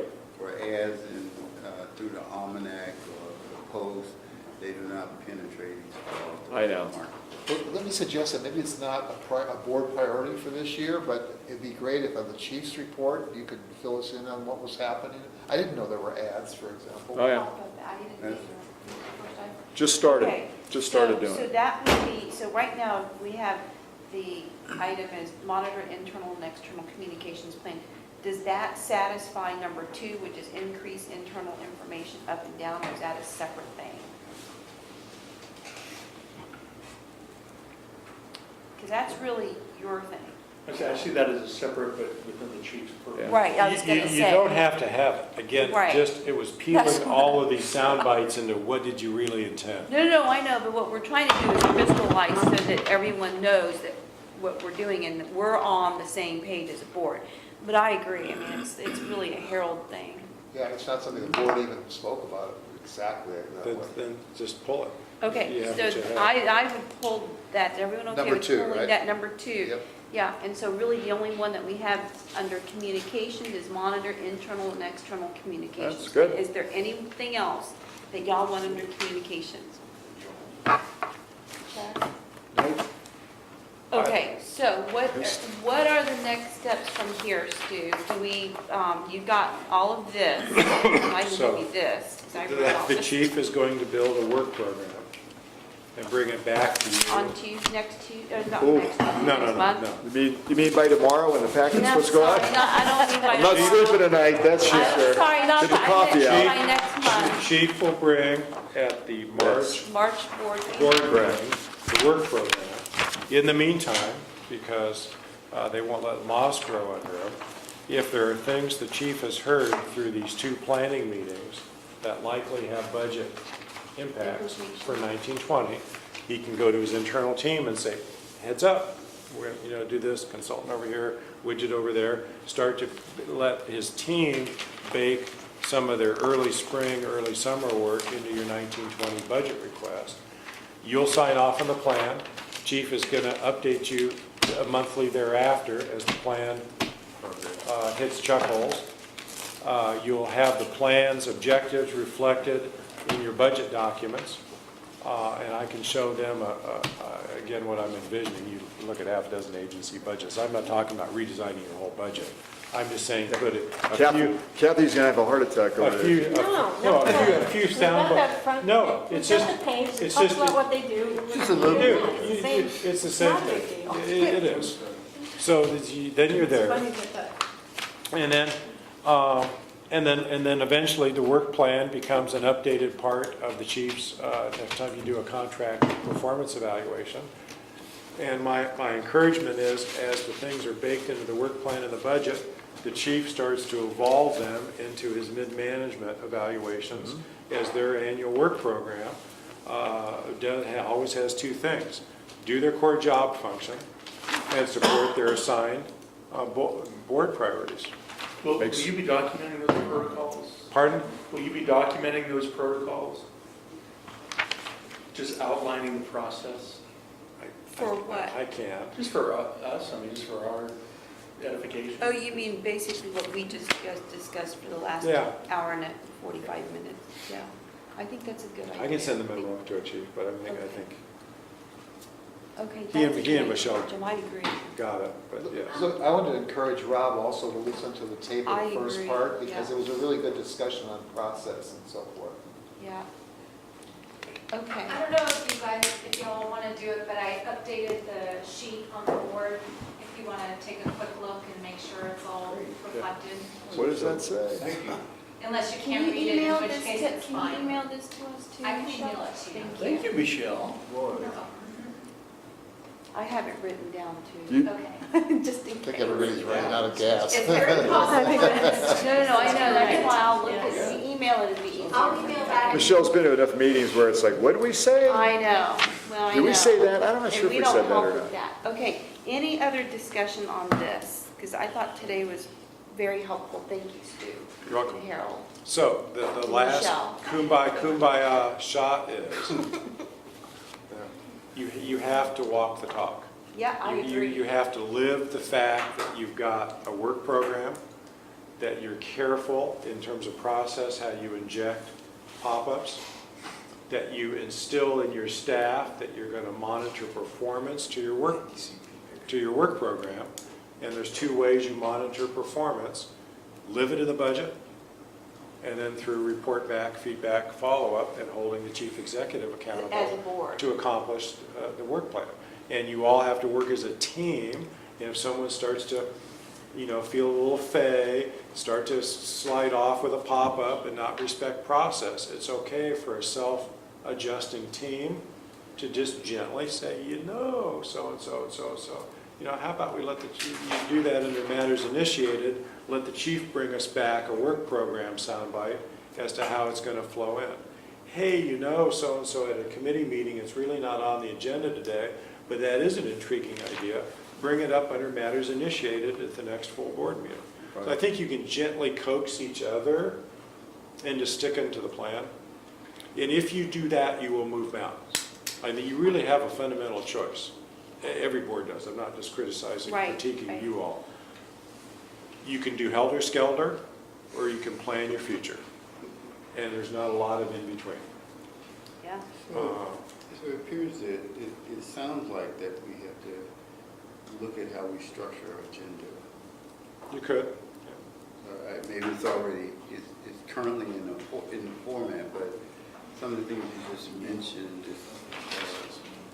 you may have to take a look at. Well, at least the work plan update.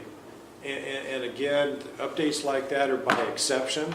The chief can say everything's fine, or the chief can say something just hit a chuck hole, and he gives you a verbal update. Doesn't have to be a written pre-packet item. It's just like a verbal chief's update as to how's it going. And at that point, finance can even say, yeah, you know, we went out to RFP for blah, blah, and we didn't like all the bids, we rejected them, so I'm sliding that whole program back 60 days because I've got to go back out to bid. Okay. And then the next time they publish an updated chart to you, that bar is going to be slid down to the right 2 months. So for the 12 years I've been doing this, we've never done this. Not like this. I thought this was very helpful and very good. And If you don't overthink it. Right. Well, there's two tendencies here, to oversimplify and slide back into helter-skelter, but then don't make a nuclear power plant construction project out of it either. no. And let me just make one, I think, big point. So, and this is no disrespect to anybody that came before you, but when you have chiefs disappear in the middle of the night, and the board's got to step in, and then you create structures, because really this is, when I look back where a lot of this stuff came from, which predates me, but I was here to watch it, you know, a lot of that structure in that board policy manual, the committees, all of it, if you go back and look, it was when Rick Ty left, and the board found themselves chiefless, but didn't know it, and then felt like they'd been duped, because we used to call it super pot. He had a budget approved, but he didn't follow it. And he pretty much did whatever he wanted. And I think when the board figured all that out, they rushed in to put structure in place, some of which is still here today, but didn't necessarily work at this level. And so subsequently, chiefs that came and went, some within a year that came from the inside, they were really an interim. They got their one year and done, single highest year. External, 2 to 3 years. Several were fired in a row. I mean, this place has been in turmoil for a lot of years before I took the job. And I'm not making this about me. I'm just telling you that as I go back and look at what we did and why it happened, I'm the hamster in the wheel too, because that's all I've ever known. This is all we've ever done. We've always done it this way, but it only happened when the chief left in the middle of the, and that's a true story, and the board all of a sudden found themselves out in the open and went, uh-oh, what do we do? Everything we know is not true, Well, right? And so that's where it all started. It all started from getting duped, and it all started from the board finding themselves without their executive officer, and then realizing that what he'd done and what he never told anybody took us years to figure it out. And that's why I suggest where you do have thematic subcommittees and you meet as a full board, the best thing you can do is ask for operational performance metric updates. You've got to check the vital signs of the organism you're managing. How are response times doing? How are plan check turnaround times doing? Is finance getting payroll and AR and AP out on time? Are the vendors climbing the frame because you're short 2 finance folks and you can't get your bills paid on time? Exert oversight. Don't try to get in the gears of the machine and tell them how to do it. Ask, verify, trust but verify. Is the job getting done to regulatory and your outputs requirements? Occasionally kick the tires, managed by walking around, have them show you an operation.